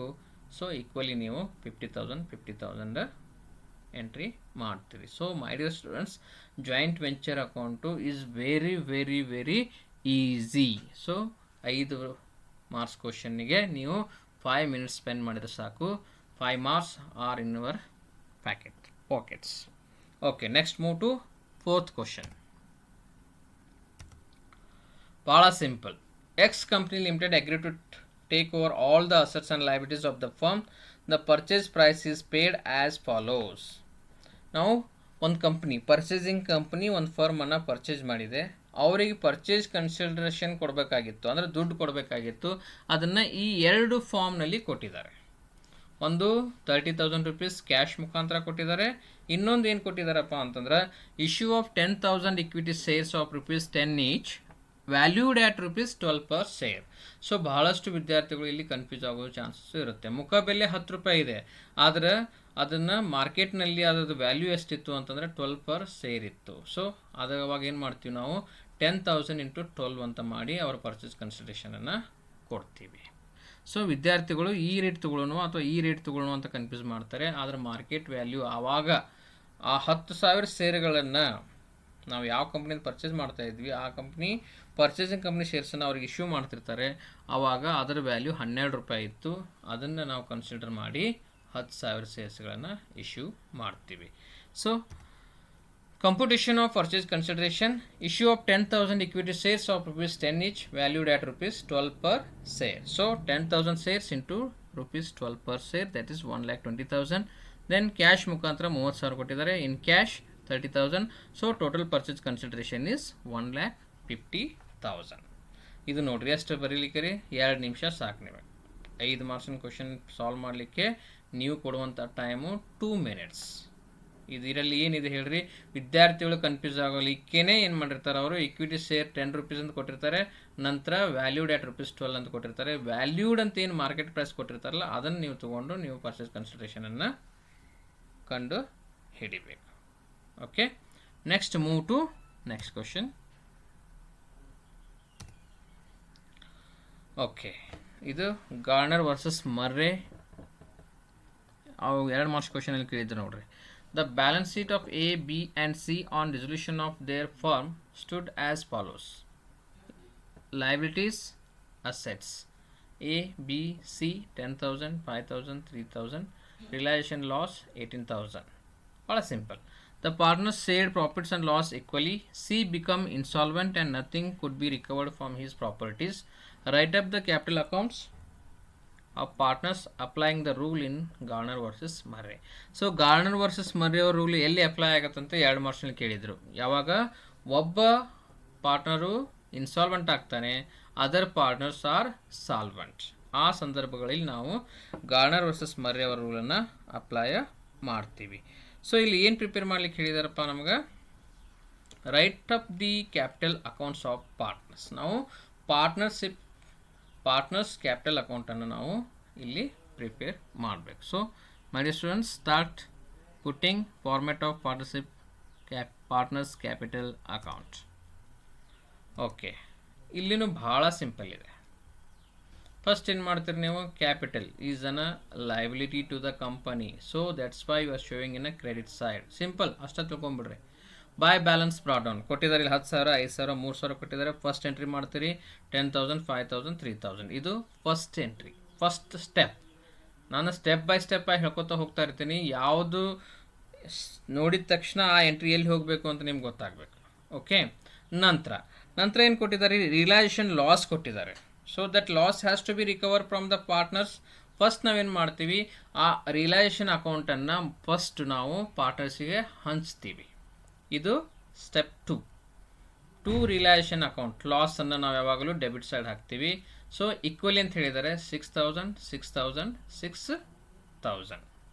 ಓಕೆ, ನಂತರ ಈ 6000 ಏನು ರಿಲೇಷನ್ ಲಾಸ್ ಆಗಿರುತ್ತಲ್ಲ ಅದನ್ನು ನಾವೇನು ಮಾಡ್ತೀವಿ, you are recovering that from the solvent partners. ಪ್ರಾಬ್ಲಮ್ಲಿ ಇನ್ಸಾಲ್ವೆಂಟ್ ಪಾರ್ಟ್ನರ್ ಕಡೆಯಿಂದ ರಿಕವರ್ ಮಾಡಾಕತ್ತೀವಿ ಅಂತಂದ್ರೆ ಅದನ್ನು ನೀವು ಬರೀಬೇಕಾಗತ್ತೆ. ನಾವು ಇಲ್ಲಿ ಇಟ್ ಈಸ್ ಅಂಡರ್ಸ್ಟುಡ್, ಇದನ್ನು ಕೊಟ್ಟಿಲ್ಲಲ್ರಿ ಸರ್, ಇದು ಎಲ್ಲಿದು ಬಂದ್ರಿ ಕ್ಯಾಶ್ ಅಕೌಂಟ್ ಅಂತ ಹೇಳಿ ನೀವು ತಿಳ್ಕೊಬೋದು. ಫಸ್ಟ್ ಏನು ಮಾಡ್ತೀವಿ, ನೀವು ರಿಲೇಷನ್ ಲಾಕ್ ಅಕೌಂಟನ್ನು ಲಾಸನ್ನು ತೋರಿಸ್ತೀರಿ. ನಂತರ ಈ ರಿಲೇಷನ್ ಅಕೌಂಟನ್ನು ನಾವೇನು ಮಾಡ್ತೀವಿ, ಯಾರು ಸಾಲ್ವೆಂಟ್ ಪಾರ್ಟ್ನರ್ಸ್ ಇರ್ತಾರೆ, ಸಾಲ್ವೆಂಟ್ ಪಾರ್ಟ್ನರ್ಸ್ ಯಾರ್ರಿ ಎ ಮತ್ತು ಬಿ, ಅವ್ರ ಕಡೆಯಿಂದ ಕ್ಯಾಶನ್ನು ತೊಗೊಳ್ತೀವಿ by cash account. So cash account debit to partners capital account. ನೋಡಿರಿ ಇಲ್ಲಿ 6000 ಇವನ ಕಡೆಯಿಂದ ರಿಕವರ್ ಯಾಕೆ ಮಾಡ್ಕೊಳ್ಳಿಲ್ರಿ ಸರ್ ಅಂತ ನೀವು ಕೇಳ್ಬೋದು. So he is already insolvent, you cannot recover from him. ಅವನದು ಆಸ್ತಿನೇ ಇಲ್ಲ, ಎಲ್ಲ ಲಾಸ್ನಾಗ ಹೋಗ್ಬಿಟ್ಟಿದ್ದಾನೆ, ಅವನ ಕಡೆ ರಿಕವರ್ ಮಾಡೋಕೆ ಆಗೋವಲ್ದು. ಅದಕ್ಕೆ ಏನು ಮಾಡಿಬಿಡ್ತೀವಿ ನಾವು, ಇದು 6000 ರೂಪೀಸ್ ಇವ್ರ ಕಡೆಯಿಂದ ರಿಕವರ್ ಮಾಡ್ಕೊಂಡ್ವಿ. ಓಕೆ, ನಾವು ಈಗೇನು ಮಾಡ್ತೀವಿ, ಥರ್ಡ್ ಸ್ಟೆಪ್ಸ್ ಏನು ಮಾಡ್ತೀವಿ, ನಾವು ಕ್ಯಾಪಿಟಲ್ ಡೆಫಿಷಿಯನ್ಸಿಯನ್ನು ಕಂಡುಹಿಡಿತೀವಿ. ನಾವು ಕ್ಯಾಪಿಟಲ್ ಡೆಫಿಷಿಯನ್ಸಿಯನ್ನು ಕಂಡುಹಿಡಿತೀವಿ. ಏನಪ್ಪ ಕ್ಯಾಪಿಟಲ್ ಡೆಫಿಷಿಯನ್ಸಿ ಅಪ್ಪ ಅಂತಂದರೆ, ಸಿ ಈಸ್ ಇನ್ಸಾಲ್ವೆಂಟ್ ಪಾರ್ಟ್ನರ್, ಅವನದು ಆಸ್ತಿ ಎಷ್ಟಿದೆ, ಮೀನ್ಸ್ ಕ್ಯಾಶ್ ಅವನದು ಎಷ್ಟಿದೆ, ಅವ್ನ ಲೈಬಿಲಿಟೀಸ್ ಎಷ್ಟಿದೆ ಅಂತ ನೋಡ್ತೀವಿ ನಾವು. ಈ ಸೈಡ್ ಆಲ್ರೆಡಿ ರಿಲೇಷನ್ ಲಾಸ್ ಆಗಿದೆ, ಅದು 6000 ಇದೆ, ಆದರೆ ಅವ್ನ ಕ್ಯಾಪಿಟಲ್ ಇರೋದು 3000 ರೂಪೀಸ್ ಅಷ್ಟೇ.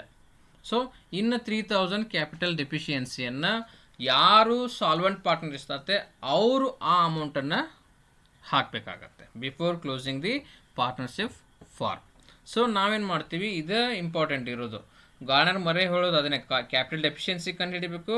ಆಮೇಲೆ ಹೊಸ ಕ್ಯಾಪಿಟಲ್ ರೇಷಿಯೋನಲ್ಲಿ ಸಾಲ್ವೆಂಟ್ ಪಾರ್ಟ್ನರ್ಸು ಆ ಕ್ಯಾಪಿಟಲ್ ಡೆಫಿಷಿಯನ್ಸಿಯನ್ನು ಬಾಂಡ್ ಮಾಡಬೇಕು ಅಂತ ನಾವು ರೂಲ್ಸು ಹೇಳುತ್ತೆ.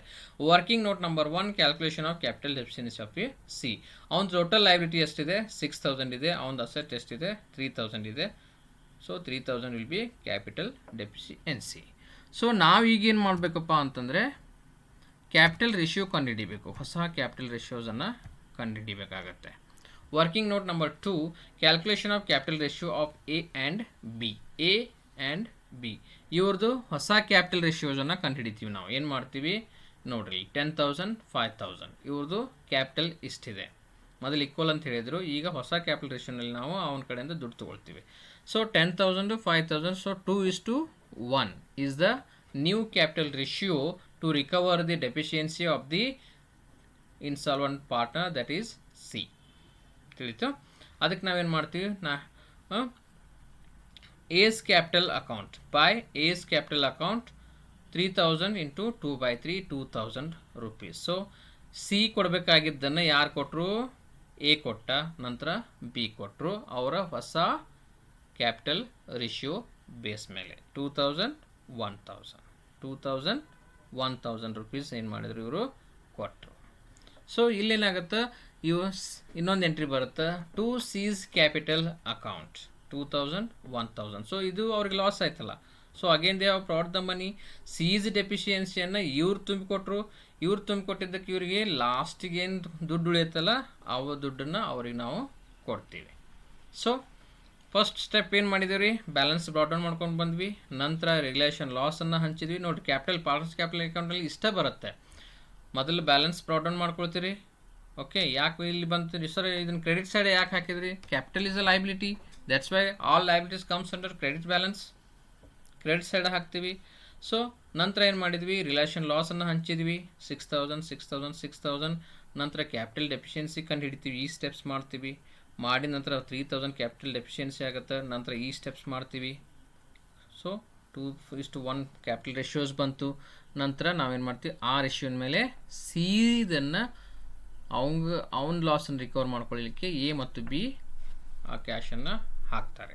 ಆ ಕ್ಯಾಶ್ ಹಾಕಿದ್ದು ಇಲ್ಲಿ ಕಡಿಮೆ ಆಗುತ್ತೆ, ನಂತರ ಉಳಿದಿದ್ದೇನಿರುತ್ತಲ್ಲ ಅದು ಕ್ಯಾಶ್ ಅಕೌಂಟ್ ಹೋಗುತ್ತೆ. ಸೊ ಪಾರ್ಟ್ನರ್ಶಿಪ್ ಕ್ಯಾಪಿಟಲ್ ಡಿಸಲ್ಯೂಷನ್ ಮಾಡಿದ ಮೇಲೆ to cash account, this is the balancing figure. ಈ 6000 ಟ್ಯಾಲಿ ಆಯಿತು, ಈ 6000 ಟ್ಯಾಲಿ ಆಯಿತು, ಇಲ್ಲಿ 11,000 ಇತ್ತು, ಇಲ್ಲಿ 7,000 ಇತ್ತು, 4,000, ಇದು 8,000 ಇತ್ತು.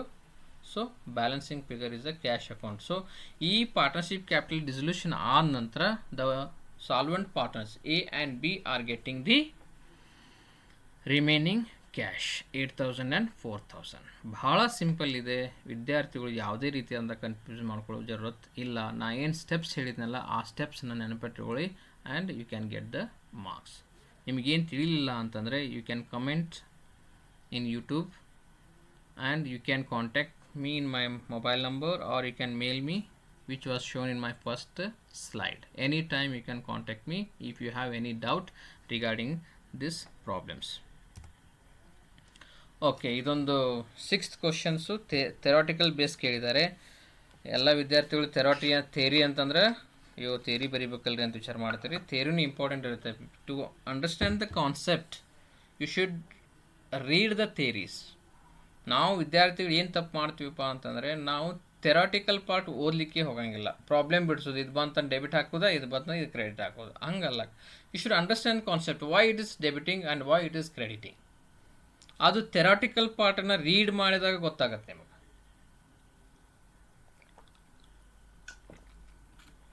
ಓಕೆ, ಸೊ ಒಂದು ಬ್ರಿಟಿಷ್ ಅಪ್ರೋಚು ಮತ್ತು ಅಮೆರಿಕನ್ ಅಪ್ರೋಚ್ ಅಂತ ಹೇಳಿ ಡೆಬಿಟ್ ಆ್ಯಂಡ್ ಕ್ರೆಡಿಟ್ ರೂಲ್ಸ್ ಬಂದು ಗೋಲ್ಡನ್ ರೂಲ್ಸ್ ಅಂತ ಹೇಳ್ತೀವಿ ನಾವು.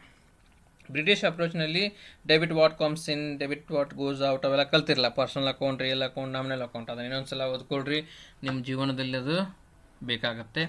ಅದೇ ರೀತಿ ಅಮೇರಿಕನ್ ಅಪ್ರೋಚ್ ಒಂದು ರೂಲ್ಸ್, ಡೆಬಿಟ್ ಕ್ರೆಡಿಟ್ ರೂಲ್ಸನ್ನು ಇಂಟ್ರೊಡ್ಯೂಸ್ ಮಾಡಿದರು. ಅವು ಏನೇನಂತ ನಾವು ನೋಡೋಣ. Okay, for capital accounts debit means decrease, credit means increase. Capital accounts ಇತ್ತು ಅಂತಂದ್ರೆ ಡಿಕ್ರೀಸ್ ಆಯಿತು ಅಂತಂದ್ರೆ ಡೆಬಿಟ್ ಮಾಡಬೇಕಾಗತ್ತೆ, ಇನ್ಕ್ರೀಸ್ ಆಯಿತು ಅಂತಂದ್ರೆ ಕ್ರೆಡಿಟ್ ಅಂತ ಹಾಕಬೇಕಾಗತ್ತೆ. For any liability account debit means decrease, credit means increase. For any assets account debit means increase, credit means decrease. For any expenses account debit means increase, credit means decrease. For any revenue account debit means decrease, credit means increase. So just ಇದನ್ನ ಕಾನ್ಸೆಪ್ಟನ್ನು ಅರ್ಥ ಮಾಡ್ಕೊಳ್ರಿ, ಅದರ ಪ್ರಕಾರ ನೀವು ಎಕ್ಸಾಮ್ನಲ್ಲಿ ಬರೀರಿ.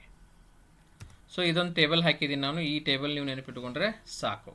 For assets increase in assets debit, decrease in assets credit.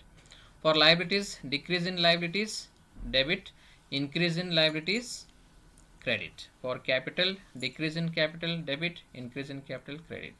For incomes decrease in income debit, increase in income credit. For expenses increase in expenses debit, decrease in expenses credit. For stock increase in stock debit, decrease in stock credit. So ಈ ಟೇಬಲನ್ನು ಬರೆದ್ರು ಸಾಕು. ನೀವು ಈ ಟೇಬಲನ್ನು ಒಂದ್ಸಲ ಓದ್ಕೊಳ್ರಿ, ಎಕ್ಸಾಮ್ಗೆ ಹೋಗಿದ್ದ ಮುಂಚೆ ನೋಡ್ಕೊಂಡು ನೀವು ಬರಿಬೋದು. ಇಲ್ಲಪ್ಪ ನಾವು ತೆರಿ ಬಿಡೋಕ್ಕಾಗಲ್ಲ ಸರ್ ಅಂತಂದರೆ ಯು ಕ್ಯಾನ್ ಅಟೆಂಪ್ಟ್ ಪ್ರಾಬ್ಲಮ್ಸ್. ಭಾಳ ಈಸಿ ಪ್ರಾಬ್ಲಮ್ಸ್ ಇರ್ತವೆ, ಅದನ್ನು ನೀವು ಅರ್ಥ ಮಾಡ್ಕೊಳ್ಳಿ. ಓಕೆ ಸ್ಟೂಡೆಂಟ್ಸ್, 5 ಮಾರ್ಕ್ಸಿನ 5 ಕ್ವಶನ್ಸನ್ನು ನಾವು ಸಾಲ್ವ್ ಮಾಡಿದ್ವಿ. ನಾವು we are moving to 15 marks questions. Very very important section. So you will have a 45 marks in section C. ನಾವು ಈಗೇನು ಮಾಡಿದ್ವಿ ರೀ, 20 marks ಕವರ್ ಮಾಡಿದ್ವಿ ಮತ್ತು 15 marks ಕವರ್ ಮಾಡಿದ್ವಿ. Total 35 marks we have covered now. So now we are moving to cover 45 marks. Section C. Very important section. Let's move. Okay. ನಿಮಗೆಲ್ಲರಿಗೂ ತಿಳಿದಿರೋ ಹಾಗೆ first problem ಏನಿರುತ್ತೆ ರೀ, ಫೈನಲ್ ಅಕೌಂಟ್ಸ್ ಮೇಲೆ ಇರುತ್ತೆ. ನಾನು ಇದ್ರ ಮೇಲೆ ಜಾಸ್ತಿ ಕಾನ್ಸಂಟ್ರೇಟ್ ಏನು ಮಾಡಲ್ಲ. ಯಾಕಪ್ಪ ಅಂತಂದರೆ ನೀವೆಲ್ಲರಿಗೂ ಗೊತ್ತಿರುವಂಥದ್ದು. ಫಾಸ್ಟಾಗಿ ನಾವು ಹೋಗೋಣ. ಈ ಪ್ರಾಬ್ಲಮ್ಸನ್ನು ಒಂದ್ಸಲ ನೀವು ರೀಡ್ ಮಾಡಿ, ನಾನು ಸಾಲ್ಯೂಷನ್ ಮಾಡುವಾಗ ಹೇಳ್ಕೊತಾ ಹೋಗ್ತೀನಿ. Okay, so this is the problem. Adjustment ಅಷ್ಟೇ ಹೇಳ್ತೀನಿ ನಿಮಗೆ. Closing stock was valued at ₹40,000, outstanding salary was ₹2,000, prepaid insurance. ನಾನು 2017 ಕ್ವಶನ್ ಪೇಪರ್ ಬಿಡಿಸುವಾಗೂ ಹೇಳಿದ್ದೆ, ಯಾವ್ಯಾವ ಅಡ್ಜಸ್ಟ್ಮೆಂಟು ಇರ್ತಾವಲ್ಲ ಅದರ ರಿಲೇಟೆಡ್ ಎಂಟ್ರಿ ಏನು ಟ್ರಯಲ್ ಬ್ಯಾಲೆನ್ಸ್ನ ಕೊಟ್ಟಿರ್ತಾರೆ ಅದಕ್ಕೆ ಒಂದು ಮಾರ್ಕ್ ಮಾಡಿಡ್ರಿ ಅಂತ ನಾನು ನಿಮಗೆ ಹೇಳಿದ್ದೆ. ಕ್ವಶನ್ ಪೇಪರ್ ಓದಿದ ತಕ್ಷಣ ನೀವು ಅದೆಲ್ಲ ಆ ಕೆಲಸ ಮಾಡಬೇಕು. ನಂತರ ಯಾವ ರೀತಿ ಯಾವ ಟ್ರೇಡಿಂಗ್ ಅಕೌಂಟಿಗೆ ಹೋಗ್ತಾವೆ, ಯಾವ ಬ್ಯಾಲೆನ್ಸ್ ಶೀಟಿಗೆ ಹೋಗ್ತಾವೆ, ಯಾವ P&L ಅಕೌಂಟಿಗೆ ಹೋಗ್ತಾವೆ, ಯಾವ ಡೆಬಿಟ್ ಸೈಡ್ ಹೋಗ್ತಾವೆ ಅಂದರೆ ಎಕ್ಸ್ಪೆನ್ಸಸ್ ಸೈಡ್ ಅದಾವೆ, ಅದನ್ನೆಲ್ಲ ಒಂದ್ಸಲ ಐಡೆಂಟಿಫೈ ಮಾಡಿದ್ರಿ ಅಂತಂದ್ರೆ within 10 to 15 minutes you can solve the final account problem. So ನಾವು let's move to solution. Okay, ಈಗ ನಾನು ಪ್ರಾಬ್ಲಮ್ ಓದ್ತಾ ಹೋಗ್ತೀನಿ. ಓಕೆ, ಕ್ಯಾಪಿಟಲ್ ಕೊಟ್ಟಿದ್ದಾರೆ, ಅದನ್ನು ಬ್ಯಾಲೆನ್ಸ್ ಶೀಟ್ನಲ್ಲಿ ನೋಡ್ತೀವಿ ನಾವು. ಈಗ ನಾವು trading and profit and loss account for the year ending 31/12/2017 prepare ಮಾಡ್ತೀವಿ.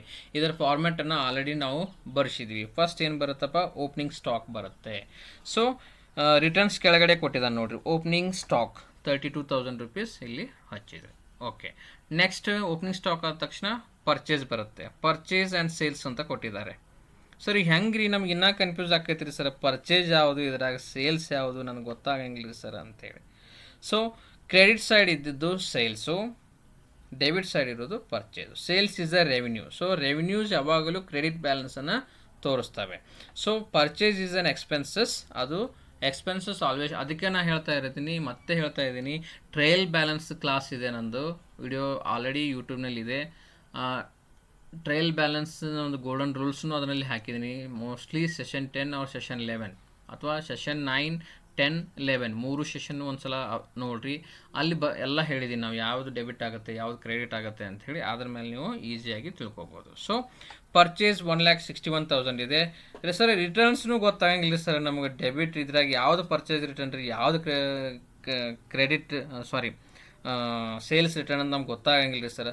Just see the opposite side. ನೀವು ಪರ್ಚೇಸರ್ ಕಂಡು ಹಿಡಿದ್ರೆ 1,61,000 ಪರ್ಚೇಸ್, ಅದರ ಅಗೇನೆಸ್ಟ್ ಒಂದು ಎಂಟ್ರಿ ಆಗಿದೆ ರಿಟರ್ನ್ಸ್ 1000, ಅದು ಪರ್ಚೇಸ್ ರಿಟರ್ನ್ ಅಂತ ತಿಳ್ಕೊಂಬಿಡೋದು, ಅದು ಅಗೇನೆಸ್ಟ್ ಆಗಿದೆ ಅಂತಂದ್ರೆ. ಅದೇ 2,82,000 ಸೇಲ್ಸ್ ಆಗಿದೆ, ಅದರ ಅಗೇನೆಸ್ಟ್ ರಿಟರ್ನ್ 2,000 ಇದೆ, ಅದು ಸೇಲ್ಸ್ ರಿಟರ್ನ್ ಅಂತ ನೀವು ತಿಳ್ಕೊಳ್ಳೋದು. ಏನೂ ಕನ್ಫ್ಯೂಸ್ ಮಾಡ್ಕೊಳಕ್ಕೆ ಹೋಗಬೇಡ್ರಿ. ಅಪೋಸಿಟ್ ಏನಿದೆಯಲ್ಲ on that basis you can decide. Okay, purchase return ಅಂದ್ರೆ ಏನು ರೀ, ಇಟ್ಸ್ ಅ ರೆವಿನ್ಯೂ.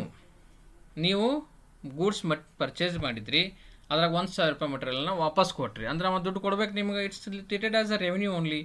ಆಮೇಲೆ ಸೇಲ್ಸ್ ಮಾಡಿರ್ತೀರಿ, ಆ ಕಸ್ಟಮರ್ ನಿಮಗೆ 2,000 ರೂಪಾಯಿ ಮಟೀರಿಯಲ್ನ ವಾಪಸ್ ಕಳಿಸಿದ, ಅಷ್ಟು ನಿಮ್ಮ ಲಾಸು ಅಥವಾ ಎಕ್ಸ್ಪೆನ್ಸಸ್ಸು. ಪರ್ಚೇಸ್ ಮಾಡ್ದಂಗೆ ಟ್ರೀಟ್ ಮಾಡ್ತೀವಿ ನಾವು ಅದನ್ನು. Okay, so to purchase 1,16,000 less return 1,000, net is 1,60,000. ನಂತರ ಟು ವೇಜಸ್ ಎಲ್ಲಿ ಕೊಟ್ಟಿದ್ದಾನೆ ರೀ, ವೇಜಸ್ಸು 28,000 ಕೊಟ್ಟಿದ್ದಾನೆ. ಓಕೆ, ನಾ ಫಸ್ಟ್ ನೀವು ಏನು ಮಾಡಬೇಕು, ಟ್ರೇಡಿಂಗ್ ಅಕೌಂಟ್ ಸಂಬಂಧಪಟ್ಟಂಥ ಎಂಟ್ರೀಸ್ ಏನೇನದ ಅಂತ ಐಡೆಂಟಿಫೈ ಮಾಡಿ. First you should prepare the trading account to know the gross profit. Okay, ನಂತರ ಕ್ರೆಡಿಟ್ ಸೈಡ್ ಕ್ಲೋಸಿಂಗ್ ಸ್ಟಾಕ್ ಒಂದು ಬರುತ್ತೆ 40,000, total is 3,20,000.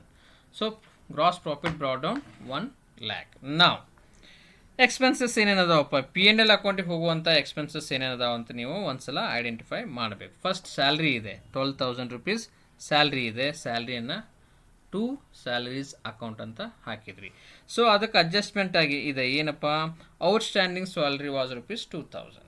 There is a outstanding, ಕೊಡಬೇಕಾಗಿದೆ, ನಾವು ಇನ್ನೂ ಕೊಟ್ಟಿಲ್ಲ, ಕೊಡಬೇಕಾಗಿದೆ ನಾವು.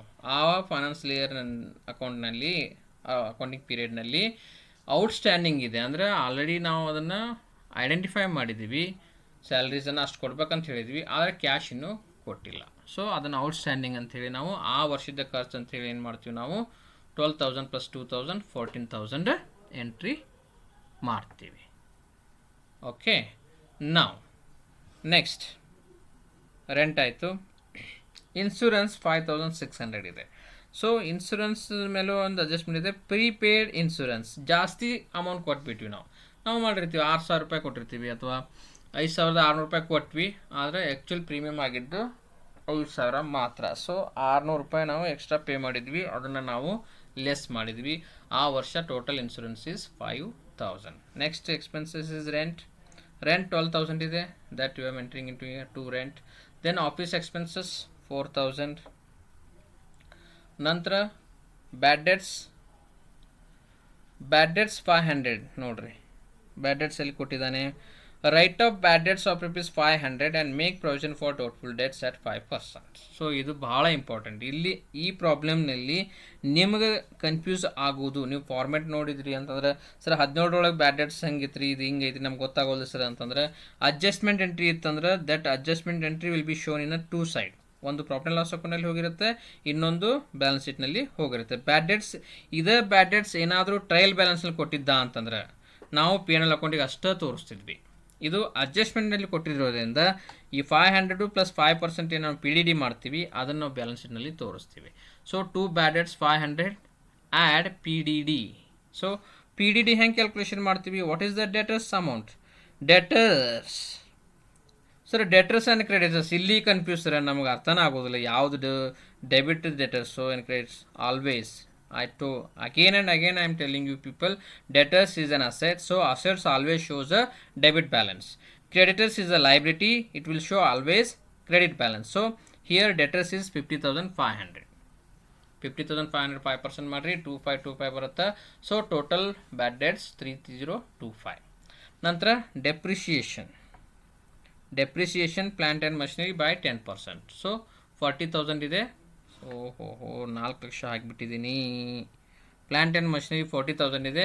10 ನಾವು ಅಕೌಂಟ್ಸ್ದವ್ರು ಯಾವಾಗಲೂ ಹಿಂಗೆ ಇರ್ತೀವಿ, 10 ನಮ್ದೇನು ಹೋಗುತ್ತೆ ಗಂಟು ಅಂಥೇಳಿ 10 ಎಕ್ಸ್ಟ್ರಾ ಹಾಕಿರ್ತೀವಿ. ಮೈ dear students please note down, this is 40,000 400 4 ಸೊನ್ನೆಗಳನ್ನು ಮಾತ್ರ ಹಾಕಿರಿ. ಸರ್ 4 ಲಕ್ಷ ಬರ್ದಾರಂತೇಳಿ ನೀವು 4 ಲಕ್ಷ ಬರೆಯೋಕೆ ಹೋಗ್ಬೇಡ್ರಿ, ಇದು 40,000. ಸೊ ಕ್ಯಾಲ್ಕುಲೇಷನ್ ಕರೆಕ್ಟ್ ಇದೆ. 40,000 10% ಅಂದ್ರೆ 4,000. ಓಕೆ, ನಂತರ ಮತ್ತೇನಿದೆ ಉಳಿತ್ರಿ ಈಗ? Commission received. So credit side ತೋರಿಸಿದಾರೆ ಅಂತಂದರೆ it is an income always shows a credit balance. So by commission account 5,000. So ಈಗ ಟೋಟಲ್ ಮಾಡಿರಿ, ಎರಡೂ ಟೋಟಲ್ ಮಾಡಿರಿ. ಯಾವುದು ಹೆಚ್ಚಿರುತ್ತೆ ಅದನ್ನು ಟೋಟಲ್ ಐಟಮ್ನಲ್ಲಿ ಬರೀರಿ, ಯಾವುದು ಬ್ಯಾಲೆನ್ಸಿಂಗ್ ಫಿಗರ್ ಇರುತ್ತೆ ಅದನ್ನು ಬರೀರಿ. ಸೊ ಇಲ್ಲಿ ಪ್ರಾಫಿಟ್ ಇದೆ, ನೆಟ್ ಪ್ರಾಫಿಟ್ ಎಷ್ಟಿದೆ? 62,975. ಇದ್ರ ಟೋಟಲ್ ಮಾಡಿದ್ರಿ ಇಷ್ಟು ಮೈನಸ್ ಮಾಡಿದಾಗ 62,975 ಬಂತು. So very simple question. ನೀವು ಇಲ್ಲಿ ನೆನಪಿಡಬೇಕಾಗಿದ್ದು write off bad debts 500 and make provision for doubtful debts. ಇದ್ರದ್ದು ಎಂಟ್ರಿ ಯಾವ ರೀತಿ, ಈ ಅಡ್ಜಸ್ಟ್ಮೆಂಟ್ ಎಂಟ್ರಿ ಬ್ಯಾಲೆನ್ಸ್ ಶೀಟ್ನಲ್ಲಿ ಯಾವ ರೀತಿ ಬರ್ತಾವೆ ಅಂತ ನಾವು ಈಗ ಬ್ಯಾಲೆನ್ಸ್ ಶೀಟನ್ನು ನೋಡೋಣ. ಸೊ ನಾವು ಈಗ ಟ್ರೇಡಿಂಗ್ ಅಕೌಂಟ್ ಸಂಬಂಧಪಟ್ಟಂಗೆ ಎಲ್ಲ ಎಂಟ್ರಿ ಮಾಡಿದ್ವಿ, ನಂತರ ಪಿ ಎನ್ ಎಲ್ ಅಕೌಂಟ್ಗೆ ಸಂಬಂಧಪಟ್ಟಂಥ ಎಂಟ್ರಿಗಳನ್ನೆಲ್ಲನೂ ಮಾಡಿದ್ವಿ. ನಾವು move to balance sheet. So balance sheet ಸಂಬಂಧಪಟ್ಟಂತೆ ಏನೇನು ಅದಾವಪ್ಪ ಇಲ್ಲಿ? ಫಸ್ಟ್ ನಾವು ಕ್ಯಾಪಿಟಲ್ ತೊಗೊಳ್ಳೋಣ. ಕ್ಯಾಪಿಟಲ್ 2,20,000 ಅಂತ ಕೊಟ್ಟಿದ್ದಾರೆ. ಓಕೆ, ನಂತರ ಏನು ಹೇಳಿದ್ದಾರೆ? ದೇರ್ ಇಸ್ ಅ ಡ್ರಾವಿಂಗ್ ಅಂದರೆ ಪರ್ಸ್ನಲ್ ಸಲುವಾಗಿ ನಾವು ತೊಗೊಂಡಿದ್ದೀವಿ, ಅದನ್ನು ನಾವು ಕ್ಯಾಪಿಟಲಿಂದ ಲೆಸ್ ಮಾಡಬೇಕಾಗತ್ತೆ. Less drawings 10,000 rupees. ಸೊ ಆ ವರ್ಷ ನೆಟ್ ಪ್ರಾಫಿಟ್ ಏನಾಗಿತ್ತು ಅದನ್ನು ಆ್ಯಡ್ ಮಾಡ್ತೀರಿ ಕ್ಯಾಪಿಟಲ್ಗೆ. Total net impact is 272,975. Okay, ನಂತರ ಮತ್ತೇನಿದೆ? ಕ್ರೆಡಿಟರ್ಸ್ ಇದೆ 20,000. ನಂತರ ಬಿಲ್ಸ್ ಪೇಯಬಲ್ ಇದೆ 5,000. ದೆನ್ ಅಡ್ಜಸ್ಟ್ಮೆಂಟ್ರಿ ಔಟ್ಸ್ಟ್ಯಾಂಡಿಂಗ್ ಸ್ಯಾಲರೀಸ್ ಆಲ್ಸೋ ಏನೋ ಲೈಬಿಲಿಟಿ, ಕರೆಂಟ್ ಲೈಬಿಲಿಟಿ ಅಂತ ನಾವು ಟ್ರೀಟ್ ಮಾಡ್ತೀವಿ, ಅದನ್ನು ನಾವು ಲೈಬಿಲಿಟೀಸ್ ಸೈಡ್ ಎಂಟ್ರಿ ಮಾಡಿದ್ವಿ. ಸೊ ಲೈಬಿಲಿಟಿ ಸೈಡ್ ಮತ್ತೇನಿದೆ ಅದಾವ ಒಂದ್ಸಲ ಚೆಕ್ ಮಾಡಿರಿ, ಇಲ್ಲ ಅಂತಂದ್ರೆ ಹಾಗೆ ಇಡ್ರಿ, ಆಮೇಲೆ ಟೋಟಲ್ ಮಾಡೋಣ. ನಂತರ ಅಸೆಟ್ ಸೈಡ್ ಬನ್ನಿ. ಪ್ಲಾಂಟ್ ಆ್ಯಂಡ್ ಮಷಿನರಿ 40,000 ಇದೆ, ಅದ್ರ ಮೇಲೆ ಒಂದು ಅಡ್ಜಸ್ಟ್ಮೆಂಟ್ ಇತ್ತು, ಲೆಸ್ ಡೆಪ್ರಿಷಿಯೇಷನ್ 4,000, ನೆಟ್ ಈಸ್ 36,000. ನಂತರ ಬಿಲ್ಡಿಂಗ್ ಇದೆ, ಬಿಲ್ಡಿಂಗ್ ಎಷ್ಟಿದೆ ರೀ? 1,50,000 ಇದೆ, 1,52,000 ಇದೆ. ನಂತರ ಸ್ಟಾಕ್ 40,000. ನಂತರ ಡೆಟರ್ಸ್ ನೋಡಿರಿ ಇಲ್ಲಿ, ಇದನ್ನು ನಾನು ನಿಮಗೆ ಹೇಳ್ತಾ ಇದ್ದೆ. ಡೆಟರ್ಸ್ ಅಡ್ಜಸ್ಟ್ಮೆಂಟ್ನಲ್ಲಿ ಬ್ಯಾಡ್ ಡೆಟ್ಸ್ ಕೊಟ್ಟರು ಅಂತಂದ್ರೆ ಬ್ಯಾಲೆನ್ಸ್ ಶೀಟ್ನಲ್ಲಿನೂ ಅಪಿಯರ್ ಆಗುತ್ತೆ. ಬೈ ಚಾನ್ಸ್ ಟ್ರಯಲ್ ಬ್ಯಾಲೆನ್ಸ್ನಲ್ಲಿ ಕೊಟ್ಟಿದ್ರು ಅಂತಂದರೆ ಬ್ಯಾಡ್ ಡೆಟ್ಸನ್ನು ನಾವು ಓನ್ಲಿ ಪಿ ಎನ್ ಎಲ್ ಅಕೌಂಟಲ್ಲಿ ಹಾಕ್ತೀವಿ. ಇಲ್ಲಿ ಅಡ್ಜಸ್ಟ್ಮೆಂಟ್ ಅಕೌಂಟಲ್ಲಿ ಕೊಟ್ಟಿರೋದ್ರಿಂದ bad debt 500, then P D D 2,525, net debtors is that you can say it is a closing balance of debtors 47,475. So prepaid insurance ನಾವು ಜಾಸ್ತಿ ಕೊಟ್ಟಿದ್ವಿ, ಅಷ್ಟು ಅಮೌಂಟ್ ನಮ್ಗೆ ವಾಪಸ್ ಬರಬೇಕು, ಅದು it's treated as an current assets. So 600.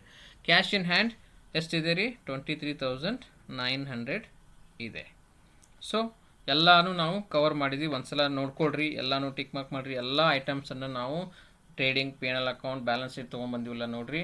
ನಂತರ ಎರಡು ಸೈಡ್ ಟೋಟಲ್ ಮಾಡಿರಿ, ಟ್ಯಾಲಿ ಆಯಿತು ಅಂತಂದ್ರೆ 15 marks is in your pocket. Okay, ನಿಮ್ಮ ಜೇಬಿಗೆ 15 ಮಾರ್ಕ್ಸ್ ಬಿದ್ದು. ಸೊ ಇದರಲ್ಲಿ ಏನಾದರೂ ನಿಮಗೆ ತಿಳಿದಿಲ್ಲ ಅಂತಂದರೆ you can contact me any time. Okay, ನೀವು ವಿದ್ಯಾರ್ಥಿಗಳು ಮತ್ತೆ ಹೇಳ್ತಾ ಇದ್ದೀನಿ, ನಾನು ಹೊಸ ವಿಡಿಯೋಸನ್ನು ನೀವು ನೋಡಬೇಕಾಗಿತ್ತು ಅಂತಂದ್ರೆ ನೀವು ನನ್ನ ಚಾನಲ್ಸನ್ನು ಸಬ್ಸ್ಕ್ರೈಬ್ ಮಾಡಿರಿ, ನಂತರ ಬೆಲ್ ಐಕಾನ್ ಮೇಲೆ ಕ್ಲಿಕ್ ಮಾಡಿರಿ. ನಿಮಗಿದು ಎಕ್ಸಾಮ್ ಹೆಲ್ಪ್ ಆಯಿತು ಅಂತಂದ್ರೆ ಲೈಕ್ ಕೂಡ ಮಾಡಿ. ನೀವು ಲೈಕ್ ಮಾಡೋದ್ರಿಂದ ನಮಗೆ ಸಪೋರ್ಟ್ ಸಿಕ್ಕಂಗಾಗುತ್ತೆ. ವಿದ್ಯಾರ್ಥಿಗಳು ನಾನು ಮಾಡಿದಂಥ ವಿಡಿಯೋ ಅವ್ರಿಗೆ ಹೆಲ್ಪ್ಫುಲ್ ಆಗ್ತಾ ಇದ್ದಾವೆ ಅಂತ ನಮ್ಗೆ ಅನಿಸುತ್ತೆ. ಮತ್ತೆ ನಾವು ಹೊಸ ವಿಡಿಯೋಸನ್ನು ಮಾಡಿ ನನ್ನ ಯೂಟ್ಯೂಬ್ ಚಾನಲಲ್ಲಿ ಹಾಕ್ತಾ ಇರ್ತೀನಿ. ನೀವು ಸಪೋರ್ಟ್ ಮಾಡದೇ ಇದ್ದರೆ ನಮಗೆ ಏನು ಅನ್ನಿಸುತ್ತೆ, ನೀವು ವಿಡಿಯೋಸನ್ನು ನೋಡ್ತಾ ಇಲ್ಲ ಅಂತ ನಮಗೆ ಅನಿಸೋ ಚಾನ್ಸಸ್ಸು ಇರುತ್ತೆ. Okay, next move to next question. That is question number 8, very important. Okay sir, joint venture ಬಂತಂದ್ರೆ ನಮಗೆ ತಲೆ ಕೆಡ್ತೈತ್ರಿ. ಎಲ್ಲ ವಿದ್ಯಾರ್ಥಿಗಳು ಹೇಳೋದು ಜಾಯಿಂಟ್ ವೆಂಚರ್ ಬೇಡ್ರಿ ಸರ್, ಅದನ್ನು ಮಾಡೋದೇ ಬೇಡ, ನಮ್ಗೆ ಭಾಳ ಕನ್ಫ್ಯೂಸ್ ಹಿಡಿಸ್ಬಿಡ್ತೈತೆ ರೀ. ಜಾಯಿಂಟ್ ವೆಂಚರ್ ಅಷ್ಟು ಈಸಿ ಯಾವುದೂ ಇಲ್ಲ, ಮತ್ತೆ ಹೇಳ್ತಾ ಇದ್ದೀನಿ. ಓಕೆ, ನೋಡೋಣ ಇದು ಯಾವ ರೀತಿ ಮಾಡಬೇಕು ಅಂತ ನಾನು ಹೇಳ್ತೀನಿ, ನೋಡ್ರಿ ಒಂದು ಸಲ. Suma Hubli bought goods of the value of rupees 30,000 and consigned to Uma of Bellary to be sold by her on joint venture, profit and loss being divided equally. ಇಲ್ಲಿ ಏನು ಮಾಡಿದ್ರಿ, ಸುಮಾ ಆಫ್ ಹುಬ್ಳಿ 30,000 ಮಟೀರಿಯಲನ್ನು ತೊಗೊಂಡು ಏನು ಮಾಡಿದರು, ಅದನ್ನು ಉಮಾ ಬಳ್ಳಾರಿ ಅವರಿಗೆ ಸೋಲ್ಡ್ ಮಾಡಿದರು. ಸೊ ಏನು ಪ್ರಾಫಿಟ್ ಬರುತ್ತಲ್ಲ, ಉಮಾ ಅವ್ರು ಏನು ಮಾಡ್ತಾರೆ, ಅದನ್ನು ಮತ್ತೆ ಮಟೀರಿಯಲನ್ನು ಸೇಲ್ ಮಾಡ್ತಾರೆ. ಸೇಲ್ ಮಾಡಿದ್ಮೇಲೆ ಏನು ಪ್ರಾಫಿಟ್ ಬರುತ್ತಲ್ಲ ಅದನ್ನು ಇಬ್ಬರು ಕೂಡಿ ಹಂಚ್ಕೋಬೇಕು. ಫಸ್ಟ್ ಸುಮಾ ಅವ್ರು ಪರ್ಚೇಸ್ ಮಾಡಿದರು, ಅದನ್ನು ಯಾರಿಗೆ ಸೇಲ್ ಮಾಡಿದ್ರು ರೀ, ಉಮಾ ಬೆಳ್ಳಾರಿ ಅವರಿಗೆ ಸೇಲ್ ಮಾಡಿದರು. ಓಕೆ, ಇನ್ನು ಮತ್ತೇನು ಎಂಟ್ರಿ ಕೊಟ್ಟಿದ್ದಾರೆ ರೀ, ಸುಮಾ ಪೇಡ್ ಫ್ರೈಟ್ rupees 1200. ಇಲ್ಲಿ ಸುಮಾ ಅನ್ನೋರು ಯಾರು ಪರ್ಚೇಸ್ ಮಾಡಿ ಇದ್ರಲ್ಲ 30,000 ರೂಪಾಯಿನ ಇನ್ಕರ್ ಮಾಡಿದ್ರಲ್ಲ, ಅವ್ರು ಏನು ಮಾಡಿದರು, ಫ್ರೇಟ್ ಅಂದರೆ ಅಷ್ಟು ಮಟೀರಿಯಲನ್ನು ಉಮಾ ಅವ್ರಿಗೆ ಕಳಿಸ್ಬೇಕಲ್ಲ, ಬಳ್ಳಾರಿಗೆ ಕಳಿಸ್ಬೇಕು. ಅದ್ರದ್ದು ಕಾಸ್ಟ್ ಎಷ್ಟು ಬಂತು, 1200 ಬಂತು. ಮತ್ತು ಇನ್ಶೂರೆನ್ಸ್ ತೊಗೊಂಡ್ರು ಅವರು. ಈ 30,000 ಮಟೀರಿಯಲ್ ಏನಾದರೂ ಟ್ರಾನ್ಸ್ಪೋರ್ಟೇಷನ್ ಮಾಡುವಾಗ ಏನಾದರೂ ಡ್ಯಾಮೇಜ್ ಆಯಿತು ಅಥವಾ ಗಾಡಿ ಆಕ್ಸಿಡೆಂಟ್ ಆಯಿತು, ಅದ್ರದ್ದು ಆಕ್ಸಿಡೆಂಟ್ ಆಯಿತು ಅಂದರೆ ಇಟ್ ಇಸ್ ಅ ಲಾಸ್. ಅದಕ್ಕೆ ಏನು ಮಾಡ್ತಾರೆ, ಇನ್ಶೂರೆನ್ಸ್ ಕಂಪ್ನಿಯವ್ರ ಕಡೆಯಿಂದ ಪ್ರೀಮಿಯಂ ತುಂಬಿ ಅಷ್ಟು ಅಮೌಂಟ್ ಲಾಸ್ ಆಯಿತು ಅಂದರೆ ಇನ್ಶೂರೆನ್ಸ್ ಕಂಪ್ನಿಯವರು ಅವರಿಗೆ ವಾಪಸ್ ಕೊಡ್ತಾರೆ. ಸೊ ಇಲ್ಲೇನು ಮಾಡಿದ್ರಿ, ಸುಮಾ ಅವರು ಈ 30,000 ರೂಪಾಯಿ ಮಟೀರಿಯಲ್ ತೊಗೊಂಡು ಉಮಾ ಅವ್ರಿಗೆ ಕಳಿಸುವಾಗ ಫ್ರೇಟ್ 1200 ರೂಪೀಸ್ ಪೇ ಮಾಡಿದ್ರು, ಇನ್ಶೂರೆನ್ಸ್ 800 ರೂಪೀಸ್ ಪೇ ಮಾಡಿದರು. ನಂತರ bill on Uma ಡ್ರೀವ್ a bill on Uma for rupees 10,000. So ಇಲ್ಲಿ ಬಿಲ್ಸ್ ರಿಸೀವೇಬಲ್ ಆಯಿತು. 10,000 ರೂಪಾಯಿ ಬಿಲ್ಸ್ ರಿಸೀವೇಬಲ್ ಮಾಡಿದರು. ಯಾರಿಗ್ರಿ, ಉಮಾ. ಯಾರು ಮಾಡಿದರು, ಸುಮಾ ಮಾಡಿದರು. ಓಕೆ, ನಂತರ the bill was discounted by Suma for rupees 9,800. ಆ ಬಿಲ್ ರಿಸೀವೇಬಲ್ 10,000 ಮಾಡಿದ್ರು ಸಹಿತ, ಆದರೆ ಸುಮಾ ಅವ್ರಿಗೆ ಬಂದಿದ್ದು ಬರೀ 9,800. ಇಲ್ಲಿ ಒಂದು ಎಂಟ್ರಿ ಎಕ್ಸ್ಟ್ರಾ ಆಗುತ್ತೆ, 200 ರೂಪೀಸ್ ಡಿಸ್ಕೌಂಟ್ ಆಯ್ತು. ಅದು ಯಾವ ರೀತಿ ಎಂಟ್ರಿ ಆಗುತ್ತೆ ಅಂತ ನಾನು ಹೇಳ್ತೇನೆ. Okay, question number 8. ಓಕೆ, ನಂತರ Uma paid rupees 200 for carriage and rupees 300 for godown rent. ಆ ಮಟೀರಿಯಲನ್ನು ತೆಗೆದಲಿಕ್ಕೆ 200 ರೂಪಾಯಿ ಉಮಾ ಅವರು ಪೇ ಮಾಡಿದರು. ನಂತರ ಗೋಡೌನಲ್ಲಿ ಇಡಲಿಕ್ಕೆ 300 ರೂಪಾಯಿ ರೆಂಟನ್ನು ಗೋಡೌನ್ಗೆ ಪೇ ಮಾಡಿದರು. So Uma sold all the goods for rupees 40,000, incurring sales expenses rupees 300 on the joint venture. So ಆ ಮಟೀರಿಯಲನ್ನು ಉಮಾ ಅವ್ರು ಸೋಲ್ಡ್ ಮಾಡಿದ್ರು 40,000 ರೂಪಾಯಿಗೆ. ಅದು ಸೇಲ್ ಮಾಡುವಾಗ ಸೇಲ್ಸ್ ಎಕ್ಸ್ಪೆನ್ಸಸ್ಸು 300 ರೂಪೀಸ್ ಆಯಿತು.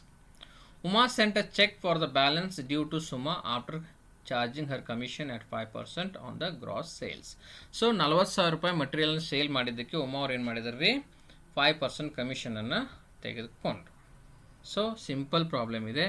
Prepare joint venture account and co ventures account in the books of both the parties. ಇದು method 1. Joint venture account ಪ್ರಿಪ್ರೇಷನ್ನು ಇಂಡಿವಿಜುವಲ್ ವೆಂಚರ್ಸ್ ಅಕೌಂಟ್ನಲ್ಲಿ ನಾವು ಜಾಯಿಂಟ್ ವೆಂಚರ್ ಅಕೌಂಟ್ನ ಪ್ರಿಪೇರ್ ಮಾಡ್ತೀವಲ್ಲ, ಅದು ಮೆಥಡ್ 1. ಇಲ್ಲೇ ಜಾಯಿಂಟ್ ಬ್ಯಾಂಕ್ ಅಕೌಂಟ್ ಏನಾರು ಕೇಳಿದ್ರು ಅಂತಂದ್ರೆ ಅದು ಮೆಥಡ್ 3. ಪ್ರಾಬ್ಲಮ್ಸ್ ಜಾಸ್ತಿ ಬರುವು ಒಂದು ಫಸ್ಟ್ ಮೆಥಡ್ನಲ್ಲಿ ಈಚ್ ವೆಂಚರ್ಸ್ ಅಕೌಂಟ್ನಲ್ಲಿ ಅಕೌಂಟ್ಸ್ನ ಕ್ರಿಯೇಟ್ ಮಾಡೋದು, ಇನ್ನೊಂದು ಜಾಯಿಂಟ್ ಬ್ಯಾಂಕ್ ಅಕೌಂಟ್ನಲ್ಲಿ ಮಾಡೋದು. ಸೊ ಇಲ್ಲಿ ನಾವು ಈ ಪ್ರಾಬ್ಲಮನ್ನು ನೀವು ಅರ್ಥ ಮಾಡ್ಕೋಬೇಕಾಗಿತ್ತು ಅಂತಂದ್ರೆ ಫಸ್ಟ್ ಏನು ಮಾಡಿರಿ, ಐಡೆಂಟಿಫೈ ಮಾಡಿರಿ ಸುಮಾ ಅವ್ರದ್ದು ಏನೇನು ಖರ್ಚಾಗಿದೆ, ಓಕೆ. ನಂತರ ಉಮಾ ಅವ್ರದ್ದು ಏನೇನು ಖರ್ಚಾಗಿದೆ, ಆಮೇಲೆ ಸೇಲ್ ಕನ್ಸಿಡ್ರೇಷನ್ ಏನಿದೆ. ಇದನ್ನೊಂದು ಅರ್ಥ ಮಾಡ್ಕೊಂಡ್ಬಿಟ್ರಿಪ್ಪ ಅಂತಂದ್ರೆ easily you can solve the problem. Trading account ಮಾಡ್ಬೇಕು ನೀವು, ಅಂದ್ರೆ joint venture account will be treated as a trading account only. ಅಷ್ಟು ನೆನಪಿಟ್ಕೊಂಡು ನೀವು ಮಾಡಿದ್ರಿ ಅಂತಂದ್ರೆ ಮುಗೀತು. ಓಕೆ, ನಾವು ವಿಲ್ ಸಿ. ಭಾಳ ಸಿಂಪಲ್ ಆಗಿ ಹೇಳ್ತೀನಿ, ಜಸ್ಟ್ ನಿಮ್ಗೆ ಅರ್ಥ ಆಗಲಿಲ್ಲ ಅಂತಂದ್ರೆ ಇನ್ನೊಂದು ಸಲ ವಿಡಿಯೋ ನೋಡಿರಿ, ಇನ್ನೊಂದು ಸಲ ವಿಡಿಯೋ ನೋಡಿರಿ, definitely you will understand how to solve the joint venture problems. Okay, first ನಾ ಹೇಳ್ದಂಗೆ ನೀವು ಏನೇನು ಕೊಟ್ಟಿದ್ದಾರೆ ಪ್ರಾಬ್ಲಮ್ನಲ್ಲಿ ಒಂದು ಕಡೆ ಬರ್ಕೊಳ್ರಿ. ಸುಮಾ ಅವ್ರಿಗೆ ಸಂಬಂಧಪಟ್ಟಂಥ ಎಂಟ್ರಿಗಳು ಏನೇನದಾವು, ನಂತರ ಉಮಾ ಅವ್ರಿಗೆ ಸಂಬಂಧಪಟ್ಟಂಥ ಎಂಟ್ರಿಗಳು ಏನೇನದಾವು, ನಂತರ ಸೇಲ್ ಕನ್ಸಿಡ್ರೇಷನ್ ಎಷ್ಟಿದೆ ಅದನ್ನೊಂದು ಸೈಡ್ ರಫ್ ಆಗಿ ಬರೆದು ಇಟ್ಕೊಳ್ರಿ. ನಂತರ ಯಾವ ರೀತಿ ಜಾಯಿಂಟ್ ವೆಂಚರ್ ಅಕೌಂಟ್ನಲ್ಲಿ ಬರ್ತೈತಿ ಅಂತ ನಾನು ಹೇಳ್ತೀನಿ ನಿಮಗೆ. Okay, in the books of Suma of Hubli joint venture account, Suma ಅವರ ಬುಕ್ಸ್ ಆಫ್ ಅಕೌಂಟ್ನಲ್ಲಿ ನೀವು ಯಾವ ರೀತಿ ಜಾಯಿಂಟ್ ವೆಂಚರ್ ಅಕೌಂಟನ್ನು ಮಾಡಬೇಕು ಅಂತ ಹೇಳ್ತೇನೆ. ಸೊ ಇಲ್ಲಿ ಗೂಡ್ಸ್ ಸೋಲ್ಡ್ ಮಾಡಿದ್ದ್ಯಾರು, ಉಮಾ ಅವರು. ಓಕೆ, ಅದಕ್ಕೆ ನಾವೇನು ಮಾಡಿದ್ವಿ, ಬಾಯ್ ಉಮಾ ಅಕೌಂಟ್ ಸೇಲ್ಸ್ ಮಾಡಿದ್ದು ಅಮೌಂಟನ್ನು ನಾವು ಇಲ್ಲಿ ಹಾಕಿದ್ವಿ. ಉಮಾ ಅವ್ರ ಕಡೆಯಿಂದ ದುಡ್ಡು ಇಸ್ಕೋಬೇಕಿಷ್ಟು, ಅದಕ್ಕೆ ನಾವೇನು ಮಾಡ್ತೀವಿ, ಉಮಾ ಅಕೌಂಟ್ ಅಂತನ ಹಾಕ್ತೀವಿ 40,000. ಅಗೇನೆಸ್ಟ್ ದಿಸ್ ಏನೇನು ಎಕ್ಸ್ಪೆನ್ಸಸ್ ಮಾಡಿರಲ್ಲ ಅದೆಲ್ಲನೂ ಡೆಬಿಟ್ ಸೈಡ್ ಬರ್ತೈತೆ, ಮುಗೀತು. ಇದು ಒಂದು ಕ್ರೆಡಿಟ್ ಸೈಡ್ ಒಂದು ಎಂಟ್ರಿ ಆಯಿತು. ಈಗ ನೋಡಿರಿ, bank account cost of goods. So ಯಾರು 30,000 ರೂಪಾಯಿ ಯಾರು ಪರ್ಚೇಸ್ ಮಾಡಿದರು, ಸುಮಾ ಅವರು ರೊಕ್ಕ ಕೊಟ್ಟರು. ಅದಕ್ಕೆ ನಾವೇನು ಮಾಡಿದ್ವಿ, ಸುಮಾ ಅವ್ರ ಬುಕ್ಸ್ ಆಫ್ ಅಕೌಂಟ್ನಲ್ಲಿ bank account joint venture account debit to bank, cash goes out from the company. ಅದಕ್ಕೆ ನಾವೇನು ಮಾಡಿದ್ವಿ ರೀ, ಜಾಯಿಂಟ್ ವೆಂಚರ್ ಅಕೌಂಟ್ ಡೆಬಿಟ್ ಮಾಡಿದ್ವಿ ಟು ಬ್ಯಾಂಕ್ ಅಕೌಂಟ್ ಮಾಡಿ ಕಾಸ್ಟ್ ಆಫ್ ಗೂಡ್ಸ್ 30,000. ನಂತರ ಸುಮಾ ಅವ್ರು ಏನು ಮಾಡಿದಾರೆ ರೀ, ಆ ವಸ್ತುಗಳನ್ನು ಉಮಾ ಅವ್ರಿಗೆ ಕಳಿಸ್ಲಿಕ್ಕೆ ಫ್ರೇಟ್ ಮತ್ತು ಇನ್ಸೂರೆನ್ಸನ್ನು ಕೊಟ್ಟಿದ್ದಾರೆ. So that is also bank ಅಕೌಂಟಿಂದ ಹೋಯ್ತು. Freight 1,200, insurance 800, 2,000 rupees. ನಂತರ 10,000 ರೂಪೀಸ್ ಬಿಲ್ಸ್ ರಿಸೀವೇಬಲ್ ಮಾಡಿದ್ರು ಯಾರಿಗೂ, ಉಮಾ ಅವರಿಗೆ. ಅದು ಆದರೆ ಆ್ಯಕ್ಚುಲಿ ಬಂದಿದ್ದು 200 ರೂಪೀಸ್ ಡಿಸ್ಕೌಂಟ್ ಆಯಿತು, 9,800 ಅಷ್ಟೇ ಬಂತು. ಸೊ ಆ ಡಿಸ್ಕೌಂಟನ್ನು ನಮ್ಗೆ ಲಾಸ್ ಆಯಿತು, ಅದನ್ನು ನಾವು ತೋರಿಸ್ಬೇಕು. To discount on bill 200 rupees. ನಂತರ ಈ ಜಾಯಿಂಟ್ ವೆಂಚರ್ ಅಕೌಂಟ್ ಸಂಬಂಧಪಟ್ಟಂತೆ ಉಮಾ ಅವರು ಕೆಲವೊಂದಿಷ್ಟು ಎಕ್ಸ್ಪೆನ್ಸಸ್ಸನ್ನು ಮಾಡಿದ್ದಾರೆ. ಸೊ ಅದನ್ನು ನಾವೇನು ಮಾಡ್ತೀವಿ, ಉಮಾ ಅವ್ರ ಅಕೌಂಟಿಗೆ ಹಾಕ್ತೀವಿ. Joint venture account debit to Uma account sales expenses 300, to Uma account carriage ಕೊಟ್ಟಿದ್ದಾರೆ 200, ಗೋಡೌನ್ ರೆಂಟ್ ಕೊಟ್ಟಿದ್ದಾರೆ 300, ಟೋಟಲ್ ಈಸ್ 500. ನಂತರ ಸೇಲ್ಸ್ ಎಕ್ಸ್ಪೆನ್ಸಸ್ ಕೊಟ್ಟಿದ್ದಾರೆ, that is 300. To Uma account sales expenses 300. So simple concept. ಏನು ಸುಮಾ ಅವರು ಅಂದರೆ ಸುಮಾ ಬುಕ್ಸ್ ಆಫ್ ಅಕೌಂಟ್ನಲ್ಲಿ ಇವ್ರು ಏನೇನು ಖರ್ಚು ಮಾಡಿರ್ತಾರೆ ಅದು ಬ್ಯಾಂಕ್ ಅಕೌಂಟ್ ಅಂತ ತೋರಿಸ್ತೀವಿ. ಇನ್ನೊಬ್ಬ ಕೋ ವೆಂಚರ್ಸ್ ಏನು ಖರ್ಚು ಮಾಡಿರ್ತಾರೆ ಅವ್ರ ಹೆಸರಿಗೆ ನಾವು ಅಕೌಂಟ್ಸಿಗೆ ಹಾಕ್ತೀವಿ. ಇಲ್ಲಿ ನೋಡಿರಿ, ಉಮಾ ಅಕೌಂಟ್. ನಂತರ ಕಮಿಷನ್ ಎಷ್ಟು ಕೊಡ್ಬೇಕ್ರಿ, 5%. ಟೋಟಲ್ ಸೇಲ್ಸ್ ಮೇಲೆ 5% ಕಮಿಷನ್ ಕೊಟ್ಟಿದ್ದೀವಿ. ಯಾರಿಗೆ ಕೊಟ್ಟಿದ್ದೀವಿಪ್ಪ, ನಾವು ಉಮಾಗೆ ಕೊಟ್ಟಿದ್ದೀವಿ. That is 2,000 rupees. ಸೊ ಇದನ್ನು ಟೋಟಲ್ ಮಾಡ್ತೀರಿ, ನಂತರ ಇದನ್ನು ಟೋಟಲ್ ಮಾಡ್ತೀರಿ, ಮತ್ತು ಎಲ್ಲ ಟ್ರಾನ್ಸಾಕ್ಷನ್ಸು ಮುಗಿದು ಜಾಯಿಂಟ್ ವೆಂಚರ್ ಅಕೌಂಟ್ ಸಂಬಂಧಪಟ್ಟಂತೆ ಎಲ್ಲ ಎಂಟ್ರಿಗಳು ಮುಗಿದು. ಸೊ ಪ್ರಾಫಿಟ್ ಎಷ್ಟಾಯಿತು, 5,000 ರೂಪೀಸ್ ಪ್ರಾಫಿಟ್. ಈಕ್ವಲಿ ಹಂಚ್ರಿ ಅಂತ ಹೇಳಿದ್ದಾರೆ. ಸೊ ಸುಮಾ P&L ಅಕೌಂಟಿಗೆ ಎಷ್ಟಾಗುತ್ತೆ ರೀ, 2,500. ಉಳಿದು ಉಮಾ ಅಕೌಂಟಿಗೆ ಕಳಿಸ್ಬೇಕು ನಾವು 2,500. ಉಮಾ ಕೊಡಬೇಕಾದಂಥ ಪ್ರಾಫಿಟ್ ಅದು 2,500 ಉಮಾಗೆ ನಾವು ಕೊಟ್ವಿ. So in the books of Suma of Hubli ನಾವು ಉಮಾ ಅಕೌಂಟನ್ನು ಪ್ರಿಪೇರ್ ಮಾಡಬೇಕು. ಅದನ್ನು ಯಾವ ರೀತಿ, ಈ ಜಾಯಿಂಟ್ ವೆಂಚರ್ ಅಕೌಂಟ್ ಬೇಸ್ ಇಟ್ಕೊಂಡು ನೀವೇನು ಮಾಡಬೇಕು, ಉಮಾ ಅಕೌಂಟನ್ನು ಪ್ರಿಪೇರ್ ಮಾಡಬೇಕು. ಓಕೆ, ನೋಡಿರಿ, ಉಮಾ ಅಕೌಂಟ್ ಹಾಕಿರಿ. So to joint venture account ನೋಡಿರಿ, ಇಲ್ಲಿ ನೋಡಿರಿ, Uma account debit, Uma account debit to joint venture account, to joint venture account 40,000 sales proceed. Sir ಇದು ನಮಗೆ ಅರ್ಥ ಆಗಂಗಿಲ್ಲ ಅಂದರೆ ಡೈರೆಕ್ಟ್ ಅಪೋಸಿಟ್ ಸೈಡ್ ಎಂಟ್ರಿ ಕೊಟ್ಬಿಡ್ರಿ, ಉಮಾ ಅಕೌಂಟ್. ಇದರ ಅಪೋಸಿಟ್ಟು ಉಮಾ ಅವ್ರಿಗೆ ಸಂಬಂಧಪಟ್ಟಂತಹ ಎಂಟ್ರೀಸ್ ಏನೇನದಾವಪ್ಪ ಅಂತ ನಾವು ಈ ಕಡೆ ತೋರಿಸ್ತೀವಿ. By bills receivable 10,000 rupees bills ರಿಸೀವೇಬಲ್ನ ಕೊಟ್ವಿ ನಾವು, ಅವ್ರು ಬಿಲ್ಸ್ ಕೊಟ್ವಿ, ಅವ್ರು ರಿಸೀವ್ ಮಾಡ್ಕೊಂಡ್ರು. ಅದಕ್ಕೆ ನಾವು against this by bills receivable 10,000. By joint venture account ನೋಡ್ರಿ, ಇಲ್ಲೇ ಇದೆ 200, 300. ಉಮಾ ಅವ್ರಿಗೆ ಸಂಬಂಧಪಟ್ಟಂಥ ಎಕ್ಸ್ಪೆನ್ಸಸ್ಗಳನ್ನು ತೋರಿಸ್ತಾ ಇದ್ದೀವಿ ನಾವಿಲ್ಲಿ, because Uma account is prepared in the books of Suma. ಅದಕ್ಕೆ ನಾವು ಉಮಾಳಿಗೆ ಸಂಬಂಧಪಟ್ಟಂಥ ಇಲ್ಲಿ ಹಾಕ್ತಾ ಇದೀವಿ ನೋಡ್ರಿ. ಉಮಾ ಅಕೌಂಟ್ ನೋಡ್ರಿ ಸೇಮ್ ಇದೇ ಎಂಟ್ರಿ ಇಲ್ಲಿ ಬರುತ್ತೆ ಅಷ್ಟೇ. Joint venture account debit to Uma account. Uma ಅಕೌಂಟ್ನಲ್ಲಿ two side, credit side to joint venture account. Carriage 200, godown rent 300, 500. ನಂತರ ಸೇಲ್ಸ್ ಎಕ್ಸ್ಪೆನ್ಸಸ್ ಕೊಟ್ಟಿದ್ದೀವಿ, ಅದು 300 ಇದೆ. Commission on 2000 to joint venture account. Sales expense 300, commission 2000, 2300. So ನಂತರ ಅವ್ರಿಗೆ ಪ್ರಾಫಿಟ್ ಕೊಟ್ಟಿದ್ದೀವಿ ಉಮಾ ಅವ್ರಿಗೆ, ಜಾಯಿಂಟ್ ವೆಂಚರ್ ಅಕೌಂಟ್ 2500. ಸೊ ಇಷ್ಟು ಉಮಾ ಅವ್ರಿಗೆ ಸಂಬಂಧಪಟ್ಟಂತಹ ಎಕ್ಸ್ಪೆನ್ಸಸ್ಗಳು ಉಮಾ ಅವ್ರಿಗೆ ನಾವು ಕೊಡಬೇಕಾಗಿದ್ದು, ಅಥವಾ ಉಮಾ ಅವ್ರು ಏನು ಈ ಜಾಯಿಂಟ್ ವೆಂಚರ್ ಸಂಬಂಧಪಟ್ಟಂಥ ಎಕ್ಸ್ಪೆನ್ಸಸ್ ಮಾಡಿದ್ರು ಅದನ್ನು ನಾವು ಇಲ್ಲಿ ಹಾಕಿದ್ವಿ. ಸೊ ರಿಮೈನಿಂಗ್ ಏನಿರುತ್ತಲ್ಲ ಅದು the Uma has to give, ಉಮಾನ್ ಕಡೆಯಿಂದ ಅಷ್ಟು ಅಮೌಂಟನ್ನು ಇಸಿದುಕೊಳ್ಬೇಕು ನಾವು, ಅದನ್ನು ಬ್ಯಾಂಕ್ ಅಕೌಂಟ್ ಅಂತ ಹಾಕ್ತೀವಿ. ಬ್ಯಾಲೆನ್ಸ್ ರಿಸೀವ್ಡ್, ಇದು ಉಮಾ ಅವರು ಎಲ್ಲ ಎಕ್ಸ್ಪೆನ್ಸಸ್ಸನ್ನು ಅವರು ಮುರ್ಕೊಂಡು 40,000 ರೂಪಾಯಿದಲ್ಲಿ ಮುರ್ಕೊಂಡು ಉಳಿದ ಏನು ದುಡ್ಡು ಇರುತ್ತಲ್ಲ ಅದನ್ನು ಅವರು ಸುಮಾ ಅವ್ರಿಗೆ ಕೊಡ್ತಾರೆ. ಸೊ ಏನಿದೆ ಹೇಳ್ರಿ, ಡಿಫಿಕಲ್ಟ್ ಅಂತ ಹೇಳ್ತಾರೆ ಎಲ್ಲ ವಿದ್ಯಾರ್ಥಿಗಳು. ಏನಿದೆ, ಏನೂ ಇಲ್ಲ. ಇಲ್ಲಿ ಸೇಲ್ಸ್ ಎಂಟ್ರಿ ಮಾಡಿದ್ರಿ, ಅದಕ್ಕೆ ಸಂಬಂಧಪಟ್ಟಂಥ ಎಕ್ಸ್ಪೆನ್ಸಸ್ಗಳನ್ನ ಇಲ್ಲಿ ಮಾಡಿದಿರಿ. ಸುಮಾ ಅವ್ರ ಅಕೌಂಟ್ನಲ್ಲಿ ಸುಮಾ ಅವರೇ ಏನು ಎಕ್ಸ್ಪೆನ್ಸಸ್ ಮಾಡಿರ್ತಾರಲ್ಲ ಅದನ್ನು ಬ್ಯಾಂಕ್ ಅಕೌಂಟ್ ಅಂತ ತೋರಿಸ್ತೀವಿ. ಇನ್ನೊಬ್ಬ ಕೋ ವೆಂಚರ್ಸ್ ಏನು ಎಕ್ಸ್ಪೆನ್ಸಸ್ ಮಾಡಿರ್ತಾರೆ, ಉಮಾ ಅವ್ರು ಏನು ಎಕ್ಸ್ಪೆನ್ಸಸ್ ಮಾಡಿರ್ತಾರೆ ಅದನ್ನು ಅವ್ರ ಅಕೌಂಟಿಗೆ ನಾವು ಹಾಕ್ತೀವಿ. ಓಕೆ. ನಂತರ ಉಮಾ ಅಕೌಂಟ್ನಲ್ಲಿ to joint venture sales proceed ಏನಾಗಿರುತ್ತೆ ಅದನ್ನು ಡೆಬಿಟ್ ಸೈಡ್ ತೋರಿಸ್ತೀವಿ. ಅಗೇನೆಸ್ಟ್ ದಿಸ್ ಉಮಾ ಅವ್ರಿಗೆ ಏನೇನು ಕೊಡಬೇಕು, ಉಮಾ ಅವ್ರ ಕಡೆಯಿಂದ ಏನೇನು ಬರಬೇಕು ಅನ್ನೋದನ್ನು ನಾವಿಲ್ಲಿ ತೋರಿಸ್ತೀವಿ. ಬಿಲ್ಸ್ ರಿಸೀವಬಲ್ ಹೋಗಿತ್ತು 10,000. ಕ್ಯಾರೇಜ್ ಗೋಡೌನ್ ರೆಂಟ್ ಇದು ಉಮಾ ಅವ್ರಿಗೆ ಮಾಡಿದಂಥ ಎಕ್ಸ್ಪೆನ್ಸಸ್ಸು. ಸೇಲ್ಸ್ ಎಕ್ಸ್ಪೆನ್ಸಸ್ಸು ಉಮಾನೇ ಕೊಟ್ಟಿದ್ರು. ಕಮಿಷನ್ನು ಉಮಾ ಅವರ ಕೊಟ್ಟಿದ್ರು. ಆಮೇಲೆ ಉಮಾ ಅವ್ರಿಗೆ ನಾವು 2500 ಪ್ರಾಫಿಟನ್ನು ಕೊಟ್ವಿ. ನಂತರ by bank account, sorry two ಅಲ್ಲ ಇದು ಬೈ, ಇದನ್ನು ತೆಗೀರಿ. Balance received 24,700. ಎಷ್ಟು ಉಮಾ ಅವರು ಸುಮಾ ಅವ್ರಿಗೆ ಕೊಡಬೇಕಂತ ದುಡ್ಡು. ಸೊ ಇದು in the books of Suma of Hubli. ಇದದ opposite entry in the books of Uma ಅಲ್ಲಿ ಬರುತ್ತೆ ನೋಡ್ರಿ. ಅಲ್ಲಿನೂ ಜಾಯಿಂಟ್ ವೆಂಚರ್ ಅಕೌಂಟ್ನಲ್ಲಿ ನಾವು ಯಾವ ರೀತಿ ಟ್ರೀಟ್ ಮಾಡ್ತೀವಿ, ಭಾಳ ಈಸಿ ಇದೆ ನೋಡ್ರಿ. ನಾನು ಬರೀ ಎಕ್ಸ್ಪ್ಲನೇಷನ್ ಕೇಳ್ರಿ ನೀವು ಸಾಕು. ಓಕೆ ನೋಡ್ರಿ, ಇನ್ the books of Uma Bellare ಇಲ್ಲಿ ಏನಾಗತ್ತೆ ರೀ, ಇಲ್ಲಿ ಉಮಾ ಅವರು ಮಟೀರಿಯಲ್ ಸೇಲ್ ಮಾಡಿದರು.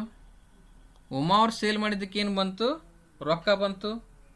ಅದಕ್ಕೆ debit what comes in by bank account debit to joint venture account, correct.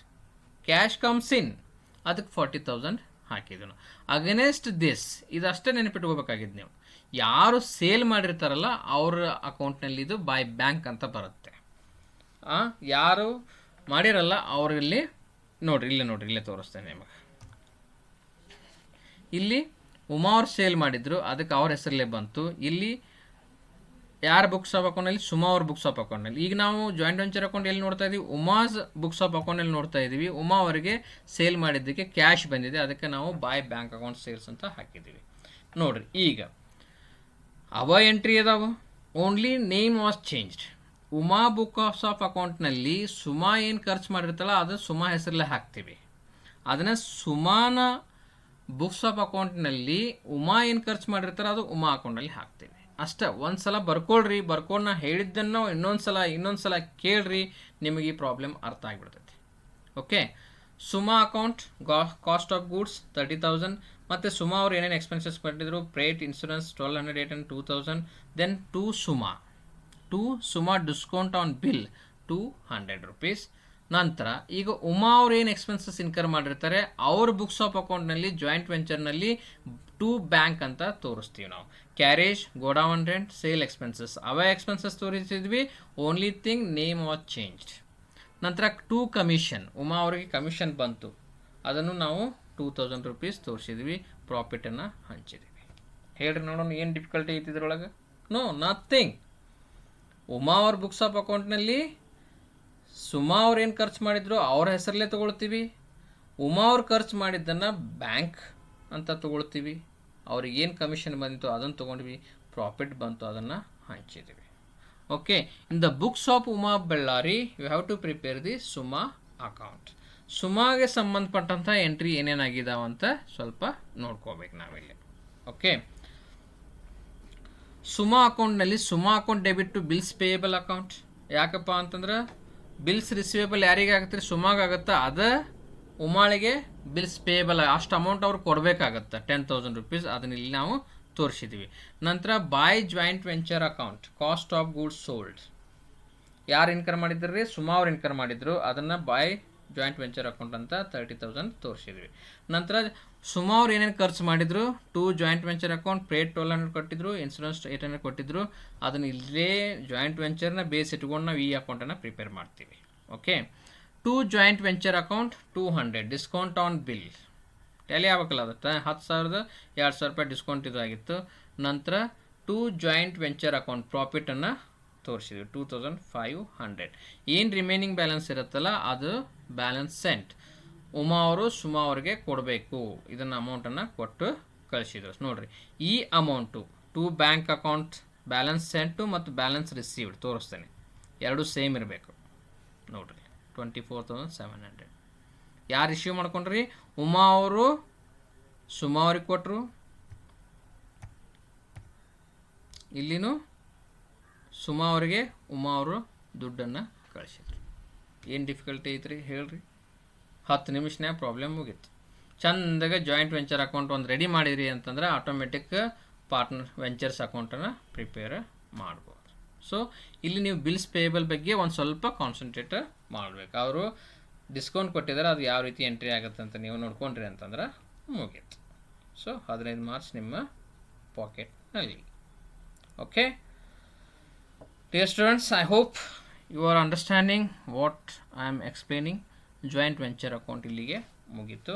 ನಂತರ ಹೋಗೋಣ ನೆಕ್ಸ್ಟ್ ಕ್ವಶನ್. ಬಹಳ ತಾಳ್ಮೆಯಿಂದ ನೀವು ಈ ನನ್ನ ಎಕ್ಸ್ಪ್ಲನೇಷನ್ನ ಕೇಳಿದ್ರಪ್ಪ ಅಂತಂದ್ರೆ ನಿಮಗೆ ಪಕ್ಕ ಎಕ್ಸಾಮ್ನಲ್ಲಿ ಯಾವುದೇ ರೀತಿಯಾದಂತಹ ಪ್ರಾಬ್ಲಮ್ ಆಗೋ ಚಾನ್ಸಸ್ಸು ಇಲ್ಲ. ಓಕೆ, ನಾವು move to question number 9. Single entry system ಇದೆ. ಸಿಂಗಲ್ ಎಂಟ್ರಿ ಸಿಸ್ಟಮನ್ನು ತಗೊಂಡು ನೀವು ಫೈನಲ್ ಅಕೌಂಟ್ಸನ್ನು ಪ್ರಿಪೇರ್ ಮಾಡಬೇಕು.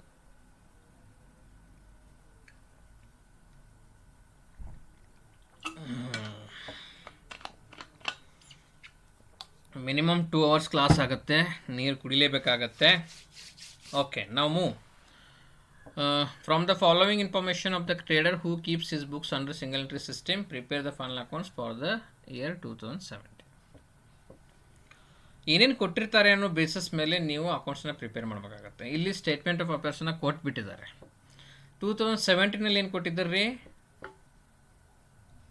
ಅಸೆಟ್ಸ್ ಆ್ಯಂಡ್ ಲಯಬಿಲಿಟೀಸ್ ಕ್ಲೋಸಿಂಗು ಮತ್ತು ಓಪನಿಂಗ್ ಕೊಟ್ಟಿದ್ರು. ಓಪನಿಂಗ್ ಬ್ಯಾಲೆನ್ಸನ್ನು ತೊಗೊಂಡು ನಾವೇನು ಮಾಡಿದ್ವಿ? ಕ್ಯಾಪಿಟಲನ್ನು ಕಂಡು ಹಿಡಿದಿದ್ವಿ. ಇಲ್ಲಿ ಏನು ಮಾಡಿದ್ದಾರೆ? ಸ್ಟೇಟ್ಮೆಂಟ್ ಆಫ್ ಅಫೇರ್ಸನ್ನು ಕೊಟ್ಬಿಟ್ಟಿದ್ದಾರೆ, ಕ್ಯಾಪಿಟಲನ್ನು ಕೊಟ್ಬಿಟ್ಟಿದ್ದಾರೆ. ಓಪನಿಂಗ್ ಡೆಟರ್ಸು ಮತ್ತು ಕ್ಲೋಸಿಂಗ್ ಕ್ರೆಡಿಟರ್ಸನ್ನು ಕೊಟ್ಟಿದ್ದಾರೆ. ಓಕೆ, ಇದನ್ನು ಬೇಸ್ ಇಟ್ಕೊಂಡು ನಾವು ಫೈನಲ್ ಅಕೌಂಟನ್ನು ಪ್ರಿಪೇರ್ ಮಾಡಲಿಕ್ಕೆ ಆಗಲ್ಲ. Okay, opening assets, opening liabilities ಏನಿದಾವೆ? Sundry debts 12,000, stock 14,000, plant and machinery 8,000, buildings 9,000, sundry credits 25,000, capital 19,000, total tally. Okay, cash book for the year 2017 ಅಂದರೆ ಆ ವರ್ಷ ಏನೇನು ರಿಸಿಪ್ಟ್ ಆಗಿದೆ, ಏನೇನು ಪೇಮೆಂಟ್ಸ್ ಆಗಿದೆ ಅನ್ನೋದು ಕೊಟ್ಟಿದ್ದಾರೆ. ಬೈ ಪೇ ಟು ಕ್ರೆಡಿಟರ್ಸ್ ಕೊಟ್ಟಿದ್ದಾರೆ, ಬೈ ಸ್ಯಾಲ್ರಿ ಪೇ ಕೊಟ್ಟಿದ್ದಾರೆ, ಬೈ ವೇಜಸ್ ಕೊಟ್ಟಿದ್ದಾರೆ, ಬೈ ಆಫೀಸ್ ಸೆಕ್ಷನ್ ಕೊಟ್ಟಿದ್ದಾರೆ, ಬೈ ಡ್ರಾಯಿಂಗ್ಸ್ ಕೊಟ್ಟಿದ್ದಾರೆ, ಬೈ ಬ್ಯಾಲೆನ್ಸ್ ಕ್ಯಾರಿಡ್ ಡೌನ್ ಕೊಟ್ಟಿದ್ದಾರೆ. So it's a closing cash account. ನಂತರ by to balance problem opening cash ಎಷ್ಟಿತ್ತು? 1,000 ಇತ್ತು. ಕ್ಯಾಶ್ ಸೇಲ್ಸ್ ಆಗಿದೆ 10,000. ನಂತರ ರಿಸಿಪ್ಟ್ ಫ್ರಾಮ್ ಡೆಟರ್ಸ್ ಆಗಿದೆ. ಓಕೆ, ಇಲ್ಲಿ ಕ್ರೆಡಿಟರ್ಸ್ ಪೇಡು, ಡೆಟರ್ಸ್ ರಿಸೀವ್ಡ್ ಆಗಿದೆ, ಕ್ಲೋಸಿಂಗ್ ಡೆಟರ್ಸ್ ಇಲ್ಲ. ಅದಕ್ಕೆ ನಾವಿಲ್ಲಿ ಏನು ಮಾಡ್ಬೇಕು? ನೀವು ತಿಳ್ಕೊಬೇಕು. ಕ್ಲೋಸಿಂಗ್ ಡೆಟರ್ಸ್ ಇಲ್ಲ ಅಂತಂದ್ರೆ ನಾವಿಲ್ಲಿ ಏನು ಮಾಡ್ಬೇಕು ರೀ? ಒಂದು ಕ್ರೆಡಿಟ್ ಸೇಲ್ಸು ಕೊಟ್ಟಿರ್ಬೋದು, ಕೊಟ್ಟಿರ್ಲಿಕ್ಕೂ ಇಲ್ಲ. ಕ್ರೆಡಿಟ್ ಪರ್ಚೇಸ್ ಕೊಟ್ಟಿರ್ಬೋದು, ಕೊಟ್ಟಿರ್ಲಿಕ್ಕೂ ಇಲ್ಲ. ನಾವು ಇದನ್ನು ಇಲ್ಲಿ ಟೋಟಲ್ ಡೆಟರ್ಸ್ ಅಕೌಂಟು ಮತ್ತು ಟೋಟಲ್ ಕ್ರೆಡಿಟರ್ಸ್ ಅಕೌಂಟನ್ನು ಪ್ರಿಪೇರ್ ಮಾಡಬೇಕಾಗತ್ತೆ. ಓಕೆ, ಏನು ಮಾಡಬೇಕಾಗತ್ತೆ ರೀ? ಟೋಟಲ್ ಡೆಟರ್ಸು ಮತ್ತು ಟೋಟಲ್ ಕ್ರೆಡಿಟರ್ಸ್ ಅಕೌಂಟನ್ನು ಪ್ರಿಪೇರ್ ಮಾಡಬೇಕಾಗತ್ತೆ. ನೀವು ತಿಳ್ಕೊಬೇಕು ಏನೇನು ಪ್ರಿಪೇರ್ ಮಾಡಬೇಕು ಅಂತೇಳಿ. ಓಕೆ, ನಂತರ discount allowed 800, discount earned 1,000, bad debts 1,200, stock on 31/12/2017 21,000, provision for doubtful debts at 5% on debtors, depreciation plant and machinery by 10%. ಇಲ್ಲಿ ನೀವು ಓಕೆ ಪರ್ಚೇಸ್ ಕೊಟ್ಟಿದ್ದಾರಾ? ಇಲ್ಲ. ಕ್ಯಾಶ್ ಸೇಲ್ಸ್ ಕೊಟ್ಟಿದ್ದಾರೆ. ಆಮೇಲೆ ಕ್ರೆಡಿಟರ್ಸ್ ಕಡೆ ನಾವು ಕ್ರೆಡಿಟರ್ಸ್ ಎಷ್ಟು ದುಡ್ಡು ಕೊಡಬೇಕಂತ ಕೊಟ್ಟಿದ್ದಾರೆ. ಡೆಟರ್ಸ್ ಕಡೆಯಿಂದ ಎಷ್ಟು ಇಸ್ಕೋಬೇಕು ಅಂತ ಕೊಟ್ಟಿದ್ದಾರೆ. ಸೊ ನಾವಿಲ್ಲಿ ಏನೇನು ಕಂಡು ಹಿಡಿಬೇಕು ಅದನ್ನು ಕಂಡು ಹಿಡಿಬೇಕಾಗಿತ್ತು ಅಂದರೆ ನೀವು ಡೆಟರ್ಸು ಕ್ರೆಡಿಟರ್ಸ್ ಅಕೌಂಟ್ ಪ್ರಿಪೇರ್ ಮಾಡಬೇಕು. ಸೊ ಅದನ್ನು ಮಾಡಿದ್ರಿ ಅಂತಂದ್ರೆ remaining how you are calculating final accounts according to that you have to do it. Okay, ನಾವು move to solution.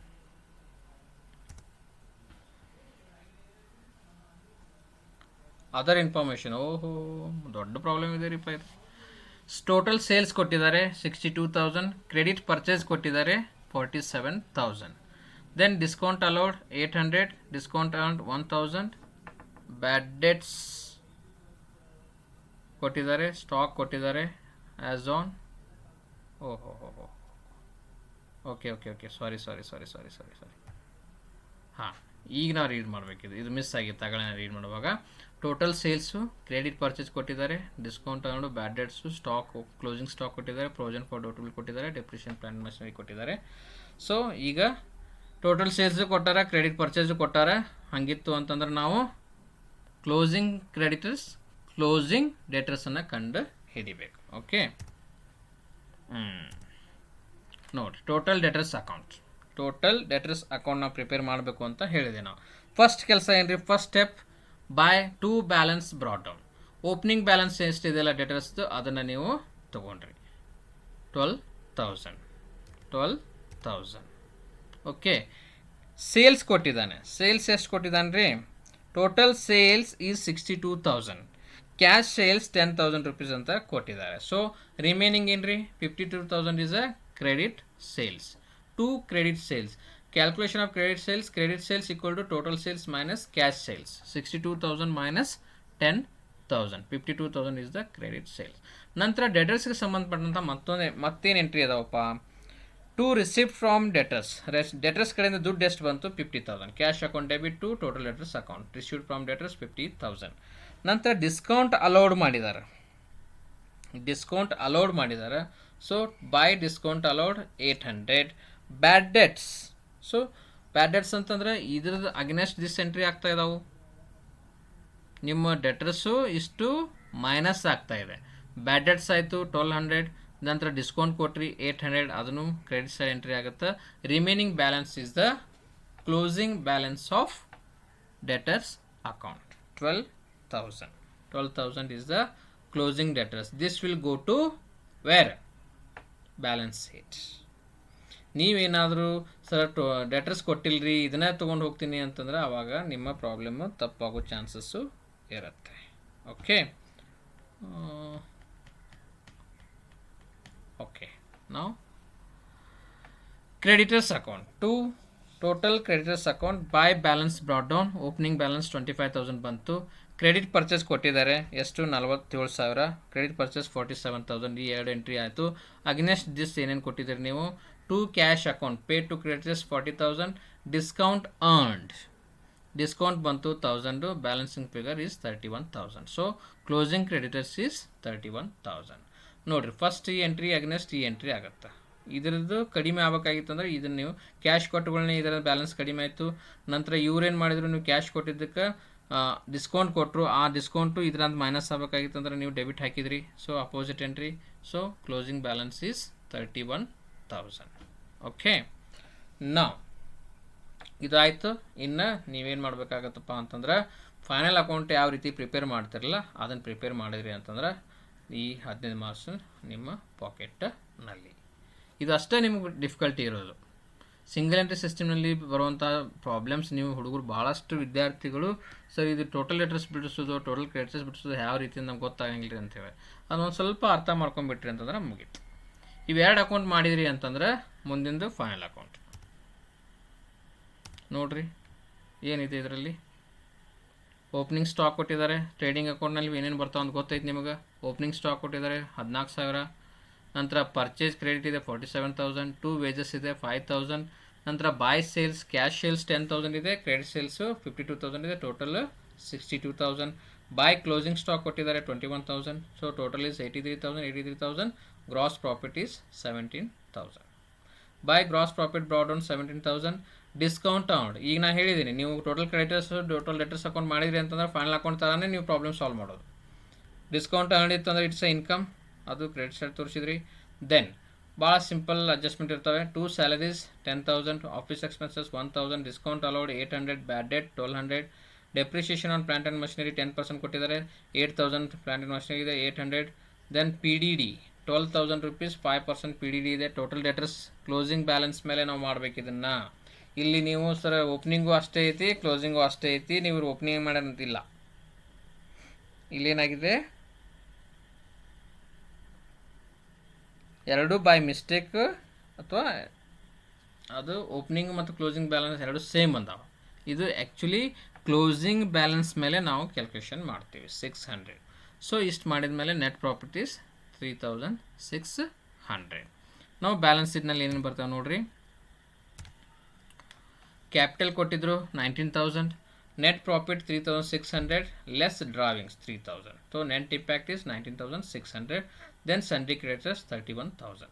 So building ಕೊಟ್ಟಿದ್ದಾರೆ 9,000, plant and machinery 8,000 less depreciation, net impact is 7,200. Debtors 12,000 less P D D 600, 11,400. Stock 21,000, cash 2,000, 50,600, 50,600. Okay. So important ಇಲ್ಲಿ ನಾನು ನಿಮಗೆ ಹೇಳಬೇಕಾಗಿದ್ದು ಏನಪ್ಪ ಅಂತಂದರೆ ಇವೆರಡು ಅಕೌಂಟನ್ನು ನೀವು ಚೆನ್ನಾಗಿ ಅರ್ಥ ಮಾಡ್ಕೋಬೇಕು. ಸೊ ಇಲ್ಲಿ ಸರ್ ಇಲ್ಲಿ ಪಿ ಡಿ ಡಿ ಬಂದಿಲ್ಲಲ್ರಿ ಅಂತ ನೀವು ಕೇಳ್ಬೋದು. ಪಿ ಡಿ ಡಿ ನಾವು ಇದನ್ನು ಹಳೆ ಬ್ಯಾಲೆನ್ಸನ್ನು ತೆಗೆದುಕೊಂಡು ನಾವು ಮಾಡ್ತಾಯಿದ್ದೀವಿ. ಪಿ ಡಿ ಡಿ ಈ ಬ್ಯಾಲೆನ್ಸ್ ಮೇಲೆ ಮಾಡಬೇಕಾಗತ್ತೆ. ನಾವು ಈ ಬ್ಯಾಲೆನ್ಸೇ ಗೊತ್ತಿಲ್ಲ ನಮಗೆ, ಅಂದ್ರೆ how you will calculate P D D. So don't consider P D D while preparing the total debtors account. Bad debts ಕೊಟ್ಟಿದ್ದಾರೆ, ಅದನ್ನು ಮಾತ್ರ ನೀವು ಕನ್ಸಿಡರ್ ಮಾಡಬೇಕು. P D D provision next year ಮಾಡ್ತಾ ಇರ್ತೀರಿ ನೀವು. ನೆಕ್ಸ್ಟ್ ಇಯರ್ ಮಾಡಬೇಕಾಗಿತ್ತು ಅಂತಂದ್ರೆ ಅಲ್ಲಿ ಕ್ಲೋಸಿಂಗ್ ಬ್ಯಾಲೆನ್ಸ್ ಡೆಟರ್ಸ್ ಬೇಕಾಗತ್ತೆ. ಅದಕ್ಕೆ ನಾವು ಇಲ್ಲಿ ಪಿ ಡಿ ಡಿ ತೋರಿಸಿಲ್ಲ. ಇದನ್ನು ನೀವು ಅರ್ಥ ಮಾಡ್ಕೊಂಡ್ರಿ ಅಂತಂದ್ರೆ ಯಾವುದೇ ರೀತಿಯಾದಂಥ ಡಿಫಿಕಲ್ಟೀಸು ನಿಮಗೆ ಬರಲ್ಲ. Okay, let's move to next question. Question number 10. Partnership firm ಮೇಲೆ ಟೋಟಲ್ ಅರೌಂಡ್ 15 + 15 + 5 ಗಾರ್ನರ್ ಮನೆ ಮೇಲೆ 2 ಕ್ವಶನ್ಸ್ ಕೇಳಿದ್ದಾರೆ. ಅಲ್ಲಿ 20 ಮಾರ್ಕ್ಸು. ನಂತರ conversion of partnership firms into company ಅದ್ರ ಮೇಲೆ ಕ್ವಶನ್ಸ್ ಕೇಳಿದ್ದಾರೆ. ಸೊ ಇದು ನೋಡೋಣ ಇದು ಯಾವುದಿದೆ ಅಂಥೇಳಿ. P Q R were in a partnership sharing profit and loss in the ratio 3:2:1. They decided to convert it into limited company. Their balance sheet as on 31/12/2017 was as follows. So ಅವ್ರು ಏನು ಮಾಡಿದರು, P Q R ಅವರು ತಮ್ಮ existing partnership ಫರ್ಮನ್ನು limited ಕಂಪ್ನಿಯಾಗಿ ಮಾಡೋಣ ಅಂಥೇಳಿ decide ಮಾಡಿದರು. Okay, ಅವ್ರಿಗೆ ಸಂಬಂಧಪಟ್ಟಂಥ ಲಯಬಿಲಿಟೀಸು ಮತ್ತು ಅಸೆಟ್ಸನ್ನು ಕೊಟ್ಟಿದ್ದಾರೆ. ಅದನ್ನು ನೋಡೋಣ one by one. P Q R capital ಕೊಟ್ಟಿದ್ದಾರೆ, ಬ್ಯಾಂಕ್ ಲೋನ್ ತೊಗೊಂಡಿದ್ರು, ಬಿಲ್ಸ್ ಪೇಯಬಲ್ 5,000 ಇತ್ತು, ಕ್ರೆಡಿಟರ್ಸ್ 7,000 ಇತ್ತು, ಪ್ರಾಫಿಟ್ ಆ್ಯಂಡ್ ಲಾಸ್ ಅಕೌಂಟ್ 6,000 ಇತ್ತು. ಸೊ ಲಯಬಿಲಿಟಿ ಸೈಡಪ್ಪ ಅಂತಂದರೆ ಏನಿದೆ, ಇಟ್ಸ್ ಅ ಪ್ರಾಫಿಟ್. ಓಕೆ, ಇಲ್ಲಿ ಆ್ಯಡ್ ಮಾಡಬೇಕಾಗಿತ್ತು, ಅವರು ನೆಟ್ ಪ್ರಾಫಿಟ್ ಅಂತ ನಾವು ಟ್ರೀಟ್ ಮಾಡೋಣ ಈಗ. ನಂತರ machinery, building, furniture, debtors, stock, bank ಕೊಟ್ಟಿದ್ದಾರೆ. ನಂತರ it was agreed that Q should pay bank loan. ಈ ಬ್ಯಾಂಕ್ ಲೋನ್ ಏನಿತ್ತಲ್ರಿ, ಇದು ಬ್ಯಾಂಕ್ ಲೋನ್, ಇದನ್ನು ಯಾರು ಕೊಡ್ತೀನಿ ಅಂತಂದ್ರು ಕ್ಯೂ ಅಗ್ರಿ ಆದ. The company agreed to issue 2,500 equity shares of ₹10 each at 20% premium, ₹6,000 in 6% debentures, and ₹3,000 in cash as a purchase price. So ನಾವು ಹೊಸ ಕಂಪ್ನಿ ಸ್ಟಾರ್ಟ್ ಮಾಡಬೇಕಾಗಿತ್ತು ಅಂತಂದ್ರೆ ಪರ್ಚೇಸ್ ಕನ್ಸಿಡರೇಷನನ್ನು ನಾವು ಕ್ಯಾಲ್ಕುಲೇಷನ್ ಮಾಡಬೇಕಾಗತ್ತೆ. ಅದರದ್ದು ಎಷ್ಟು ಪರ್ಚೇಸ್ ಕನ್ಸಿಡರೇಷನ್ ಆಗುತ್ತಾ ಅಂತ ನಮಗೆ ಇಲ್ಲಿ ಕೊಟ್ಟಿದ್ದಾರೆ. How to calculate purchase consideration. Then the expenses of dissolution amounted to ₹1,500 and were paid by firm. ಈ ಡಿಸೊಲ್ಯೂಷನ್ ಎಕ್ಸ್ಪೆನ್ಸಸ್ಸನ್ನು ಕಂಪ್ನಿ ಪೇ ಮಾಡಿದೆ.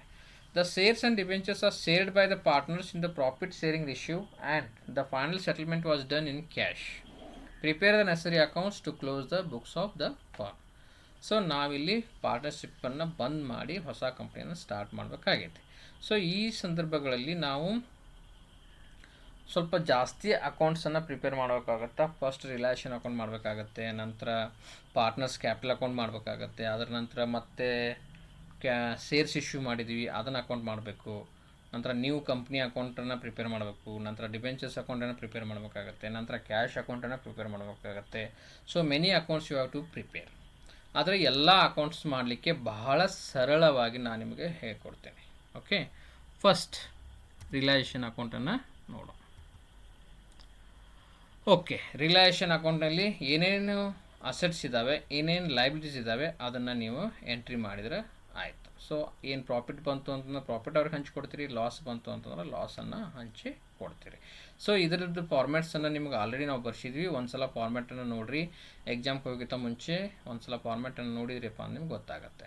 ಸೊ ಏನೇನು ಇದಾವೆ ರೀ, ಫಸ್ಟ್ ರಿಯಲೈಸೇಷನ್ ಅಕೌಂಟನ್ನು ಮಾಡ್ತಾಯಿದ್ದೀವಿ. ಇದನ್ನು ನಿಮಗೆ ನಾನು ಡಿಸಲ್ಯೂಷನ್ ಗಾರ್ಡನ್ ಮರ್ರೆ ಮಾಡುವಾಗೂ ಬರುತ್ತೆ, ಅಲ್ಲಿ ಯಾವ ರೀತಿ ಬರುತ್ತೆ, ಇಲ್ಲಿ ಯಾವ ರೀತಿ ಬರುತ್ತೆ ಅಂತ ಸ್ವಲ್ಪ ಡಿಫ್ರೆನ್ಸೇಟ್ ಇರುತ್ತೆ, ಅದನ್ನು ಸ್ವಲ್ಪ ಅರ್ಥ ಮಾಡ್ಕೊಂಬಿಡ್ರಿ. ಓಕೆ, ಇಲ್ಲಿ ನಾವೇನು ಮಾಡ್ತೀವಿ, ಇಲ್ಲಿ ಅಲ್ಲೇನು ಮಾಡ್ತಾರೆ ಈಗ ಹೇಳಿಬಿಡ್ತೀನಿ ನಿಮಗೆ. ಕಂಪ್ಯಾರಿಸನ್ ನೆಕ್ಸ್ಟ್ ಪ್ರಾಬ್ಲಮ್ ಅದೇ ಇದೆ. ರಿಯಲೈಸೇಷನ್ ಅಕೌಂಟ್ನಲ್ಲಿ ಏನು ಚೇಂಜಸ್ ಇರ್ತಾವಪ್ಪ ಅಂತಂದ್ರೆ, ಅಲ್ಲಿ ನಾವು ಏನು ಬುಕ್ ವ್ಯಾಲ್ಯೂ ಕೊಟ್ಟಿರ್ತಾರೆ ಅದನ್ನು ಡೆಬಿಟ್ ಸೈಡ್ ಹಾಕ್ತೀವಿ. ನಂತರ ಇದು ರಿಯಲೈಸ್ ಆಗಿರುತ್ತೆ.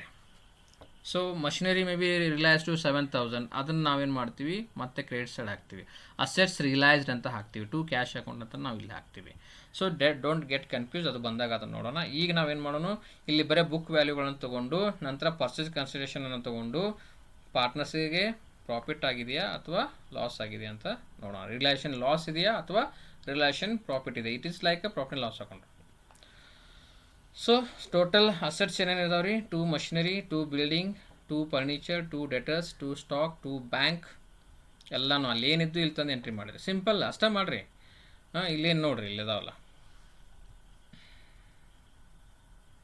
ನೋಡಿರಿ, ಏನು ಮಾಡಿದ್ರಿ, ಮಷಿನರಿ 8,000 ಇದೆ,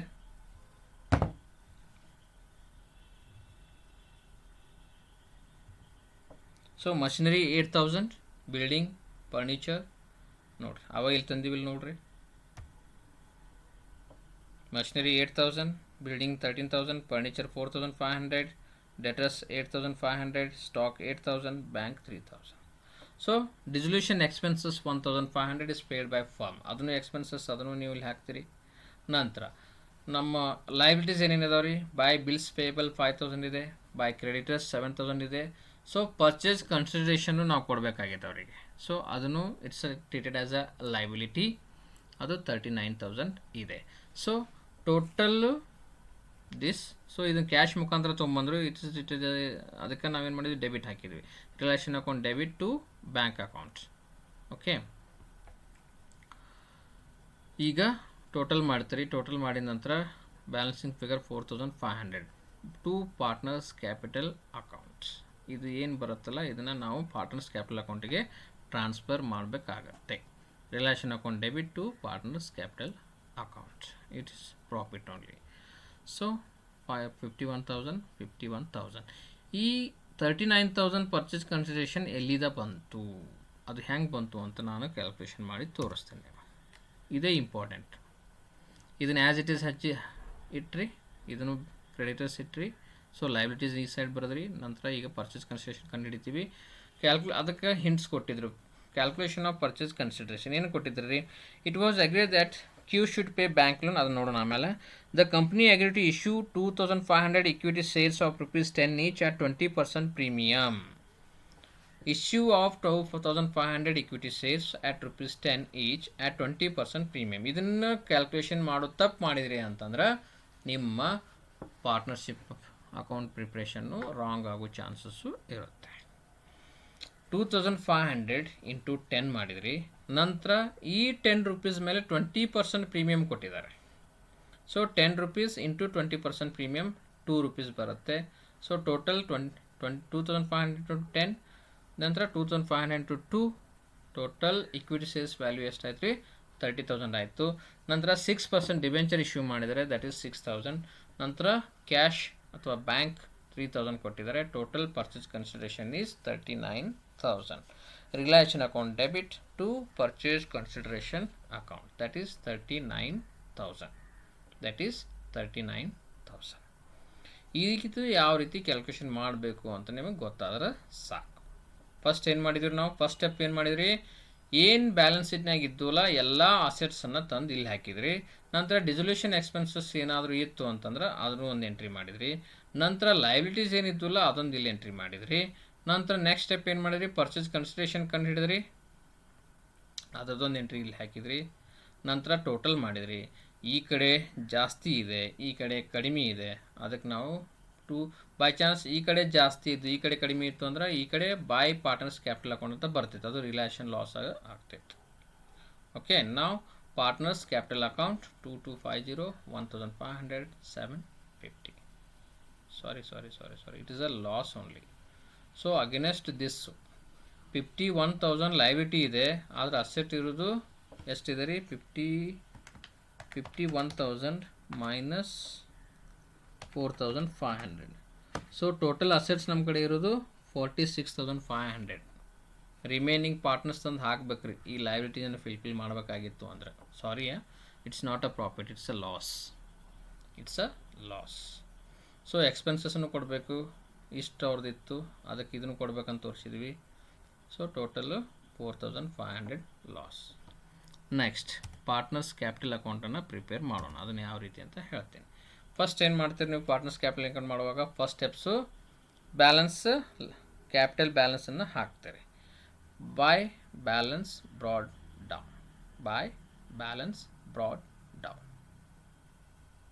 ಓಕೆ, 12,000 6,000 3,000. ಓಕೆ ಪ್ರಾಫಿಟ್ ಇದು. Sorry, it is profit only, realisation profit only. ನೋಡಿರಿ, ಬೈ ಬ್ಯಾಲೆನ್ಸ್ ಬ್ರಾಡೌನ್ ಹಾಕಿದ್ರಿ. P&L ಅಕೌಂಟ್ ಇದು 6,000 ರೂಪೀಸ್ ಎಲ್ಲಿತ್ತು ರೀ, 6,000 ಪ್ರಾಫಿಟ್ ಆ್ಯಂಡ್ ಲಾಸ್ ಅಕೌಂಟ್ 6,000 ನಾವು ಅವರಿಗೆ ಏನು ಹೇಳಿದ್ದಾರೆ, 3:2:1 ಮೇಲೆ ಹಂಚಬೇಕು ಅಂತ ಹೇಳಿದ್ದಾರೆ. 3:2:1, 3,000 2,000 1,000 ಅದನ್ನು ಹಂಚಿದ್ವಿ. ಈ ಪ್ರಾಫಿಟನ್ನು ಅವ್ರ ಕ್ಯಾಪಿಟಲ್ಗೆ ಆ್ಯಡ್ ಮಾಡಿದ್ವಿ. ನಂತರ ರಿಲಯೇಷನ್ ಪ್ರಾಫಿಟ್ ಆಗಿದೆ, ಅದನ್ನು 2250 1500 750 ಹಾಕಿದ್ವಿ. ಸೊ ನಂತರ bank loan is paid by Q. ಅದಕ್ಕೆ ಬ್ಯಾಂಕ್ ಲೋನನ್ನು ಕ್ಯೂ ಅವ್ರು ಪೇ ಮಾಡ್ತಾರಂಥೇಳಿ ಕ್ಯಾಶ್ ತೊಗೊಂಬಂದರು, ಅದು 6,000 ರೂಪೀಸ್ ಅವ್ರ ಅಕೌಂಟಿಗೆ ಹಾಕಿದ್ವಿ ನಾವು. ನಂತರ ನೆಕ್ಸ್ಟು ಪಾರ್ಟ್ನರ್ಸ್ ಕ್ಯಾಪಿಟಲ್ ಅಕೌಂಟ್ ಏನೇನು ಪರ್ಚೇಸ್ ಕನ್ಸಿಡರೇಷನ್ ಕೊಡ್ತಾ ಇದ್ದೀವಿ ಅವ್ರಿಗೆ, ನಾವು ಏನೇನು ಕೊಡ್ತಾ ಇದ್ದೀವಿ, ಯಾಕಂತಪ್ಪ ಅಂತಂದರೆ ಪಾರ್ಟ್ನರ್ಸು ಕಂಪ್ನಿಯಾಗಿ ಕನ್ವರ್ಟ್ ಆಗ್ತಾ ಇದೆ. ಅವ್ರಿಗೆ ನಾವು ಏನೇನು ಕೊಡ್ತಾ ಇದ್ದೀವಿ, ಅವ್ರಿಗೆ ನಾವು ಶೇರ್ಸ್ ಮುಖಾಂತರದಲ್ಲಿ ಕೊಡ್ತಾ ಇದ್ದೀವಿ, ಡಿಬೆಂಚರ್ಸ್ ಮುಖಾಂತರ ಕೊಡ್ತಾ ಇದ್ದೀವಿ. ಆಮೇಲೆ ನೋಡಿರಿ, ಶೇರ್ಸ್ ಮುಖಾಂತರ ಎಷ್ಟು ಕೊಟ್ವಿ, 15,000. ಟೋಟಲ್ ಎಷ್ಟಿತ್ತು, 30,000 ಇತ್ತು, ಅದನ್ನು 3:2:1 ಮೇಲೆ ಹಂಚಿದ್ದೀವಿ ನಾವು. 15,000 10,000 5,000. ನಂತರ ಡಿಬೆಂಚರ್ಸ್ ಇಶ್ಯೂ ಮಾಡಿದ್ದೀವಿ 6,000, ಅದನ್ನು 3:2:1 ಮೇಲೆ 3,000 2,000 1,000 ಮಾಡಿದ್ವಿ. ನಂತರ ರಿಮೈನಿಂಗ್ ಏನಿದೆಯಲ್ಲ, ಎಷ್ಟು ಉಳಿಯುತ್ತಲ್ಲ, ಯಾರು ಕ್ಯಾಶ್ ತೊಗೊಂಬರ್ಬೇಕು ಅವ್ರು ಕ್ಯಾಶ್ ತೊಗೊಂಬರ್ಬೇಕು, ಯಾರಿಗೆ ಕ್ಯಾಶ್ ಕೊಡಬೇಕಾಗತ್ತೆ ಅವ್ರಿಗೆ ನಾವು ಕ್ಯಾಶನ್ನು ಕೊಡಬೇಕು. ಸೊ ಇಲ್ಲೇನಾಯಿತು, ಬೈ ಬ್ಯಾಂಕ್ ಆರ್ ಕ್ಯಾಶ್, ಇವ್ರು ಕ್ಯಾಶ್ ಎಷ್ಟು ತೊಗೊಂಬರ್ಬೇಕು, ನಂತರ ಇವ್ರು ನಾವು ಕ್ಯಾಶ್ ವಾಪಸ್ ಕೊಡ್ತಾ ಇದ್ದೀವಿ. So to bank account, partners capital account debit to cash account. So balancing ಫಿಗರನ್ನು ನೀವು ಅಷ್ಟು ಟೋಟಲ್ ಮಾಡಿರಿ, ಬ್ಯಾಲೆನ್ಸಿಂಗ್ ಎಲ್ಲಿರುತ್ತಲ್ಲ ಅದನ್ನು ಬೈ ಬ್ಯಾಂಕ್ ಅಕೌಂಟ್ ಅಂತ ಹಾಕಿರಿ. ನಾವು next account new company account purchase consideration ಸಲುವಾಗಿ ನಾವು ಮಾಡ್ತೀವಿ. ಬೈ ಸೇರ್ಸ್ ಅಕೌಂಟ್ ಮುಖಾಂತರ 30,000 ಕೊಟ್ಟಿದ್ದೀವಿ. Shares account debit to new company account. Shares account 30,000, by 6 debentures 6,000, by bank or cash account 3,000. So realisation account 39,000 ಅಲ್ಲಿ ಹಾಕಿದ್ವಿ ನಾವು. Realisation account debit to new company account debit to realisation account purchase consideration. ಈ purchase consideration entry ಮಾಡಿದ ನಂತರ ಇದರ against ನಾವು ಏನೇನು issue ಮಾಡಿದ್ದೀವಿ ರೀ, ಸೇರ್ಸು, ಡಿಬೆಂಚರ್ಸು ಮತ್ತು ಕ್ಯಾಶ್. ಓಕೆ, ನಾವು ಸ್ವಲ್ಪ ದೊಡ್ಡ ಪ್ರಾಬ್ಲಮ್ ಇದೆ, ಮುಗೀತು. ಸೇರ್ಸ್ ಅಕೌಂಟ್ಸ್, ಇಲ್ಲಿ ನಾವು ಸೇರ್ಸ್ ಅಕೌಂಟ್ ಎಡಿಷನಲ್ ಮಾಡಬೇಕಾಗತ್ತೆ. ನ್ಯೂ ಕಂಪ್ನಿ ಅಕೌಂಟ್ 30,000, ಇದು ನಾವು ಈ 30,000 ಕ್ಯಾಪಿಟಲ್ಸ್, ಪಿಸ್ ಎಷ್ಟು ಕ್ಯಾಪಿಟಲು, ಕ್ಯೂಸ್ ಎಷ್ಟು ಕ್ಯಾಪಿಟಲು, ಆರ್ಸ್ ಎಷ್ಟು ಕ್ಯಾಪಿಟಲ್ ಅಂತ ನಾವು ತೋರಿಸಿದ್ದೀವಿ. 15,000 10,000 5,000. ಅದೇ ರೀತಿ ಹೊಸ ಕಂಪ್ನಿಯಲ್ಲಿ 6% ಡಿಬೆಂಚರ್ಸ್ ಇರುತ್ತೆ, ಅದು ಪಿ ಕ್ಯೂ ಆರ್ಗೆ ಎಷ್ಟು 3,000 2,000 1,000 ಅಂತ ಇರುತ್ತೆ. Then cash account or bank account. So by relation expenses account 1500, then Q capital 3500, new company account 3000 purchase consideration ಇದೆ, two partners capital account 750 1250 2000, so total is 5000. ನಿಮ್ಮ ಕ್ಯಾಶ್ ಅಕೌಂಟ್ ಟ್ಯಾಲಿ ಆಗಬೇಕು. So ಇದು ನಿಮ್ಮ partnership conversion into company new company account. So ಇಲ್ಲಿ partnership capital account ಮಾಡುವಾಗ ನಿಮ್ಗೆ ಸ್ವಲ್ಪ difficulty ಆಗುತ್ತೆ, ಏನೂ ಇಲ್ಲ, ಇನ್ನೊಂದು ಸಲ ನೋಡ್ತೀನಿ ಅದನ್ನು.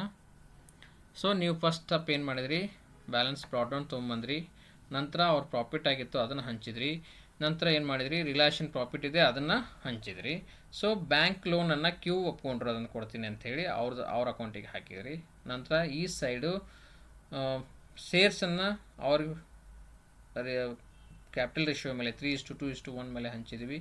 6% ಡಿಬೆಂಚರ್ಸ್ 3000 2000 1000. ಸೊ ನಂತರ ಟೋಟಲ್ ಮಾಡ್ತೀರಿ, ಟೋಟಲ್ ಮಾಡಿದ ಮೇಲೆ ಯಾರ್ದು ಡಿಫ್ರೆನ್ಸ್ ಬರುತ್ತೆ ಅವ್ರ ಅಕೌಂಟ್ನಲ್ಲಿ ಈ ಸೈಡ್ ಈಗ ನೋಡಿರಿ. ಫಾರ್ ಎಕ್ಸಾಂಪಲ್ ಏನು ಮಾಡಿದ್ವಿ ನಾವು, ಆರ್ದು ನೋಡೋಣ. ಆರ್ 3000 ಪ್ಲಸ್ 1000 ಪ್ಲಸ್ 750 ಎಷ್ಟಾಯ್ತು ರೀ, 4750 ಆಯಿತು. ಆದರೆ ಈ ಸೈಡು 6000 ಇದೆ. ಸೊ ಅವ್ರು ಏನು ಮಾಡಬೇಕಾಗತ್ತೆ, ಮತ್ತು ಆ ಕಂಪ್ನಿಗೆ ದುಡ್ಡು ತೊಗೊಂಬರ್ಬೇಕಾಗತ್ತೆ. By bank account cash comes in, so 12,050. ಅದೇ ರೀತಿ ನಾನು ಬ್ಯಾಲೆನ್ಸ್ ಮಾಡಿದೆ. ಸೊ ಇಲ್ಲಿ ಇವ್ರದ್ದು ಕ್ಯಾಪಿಟಲೇ ಜಾಸ್ತಿ ಆಗಿದೆ, ಅದಕ್ಕೆ ಅವ್ರಿಗೆ ನಾವು ವಾಪಸ್ಸನ್ನು ಕೊಡಬೇಕಾಗತ್ತೆ. ಸೊ ಕ್ಯಾಶ್ ಅಕೌಂಟ್ ಅವ್ರಿಗೆ ನಾವು ವಾಪಸ್ ಕೊಟ್ವಿ, ಅವ್ರದ್ದು ಕ್ಯಾಪಿಟಲು 15,500 ಆಯಿತು. Okay, next move to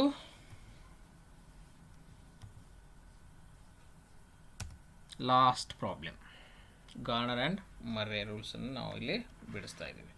Ashwini, Vaishnavi and Janaki were partners in a firm sharing profits and losses in the ratio of 3:2:1. Their balance sheet as on 31/12/2017 is as follows. Liabilities ಕೊಟ್ಟಿದ್ದಾರೆ. Ashwini Vaishnavi general reserve, profit and loss account, Ashwini loan, creditors. So these are the profit. general reserve ನ company ಅವರಿಗೆ ಕೊಡಬೇಕು ನಾವು. Machinery Janaki. So ಇಲ್ಲಿ ಈ side Janaki ಕೊಟ್ಟಾರೆ ಅಂದರೆ Janaki is a insolvent ಅಂತ ತಿಳ್ಕೊಂಡ್ಬಿಡ್ಬೇಕು. And the above date partners decided to dissolve the firm. The assets realized as follows.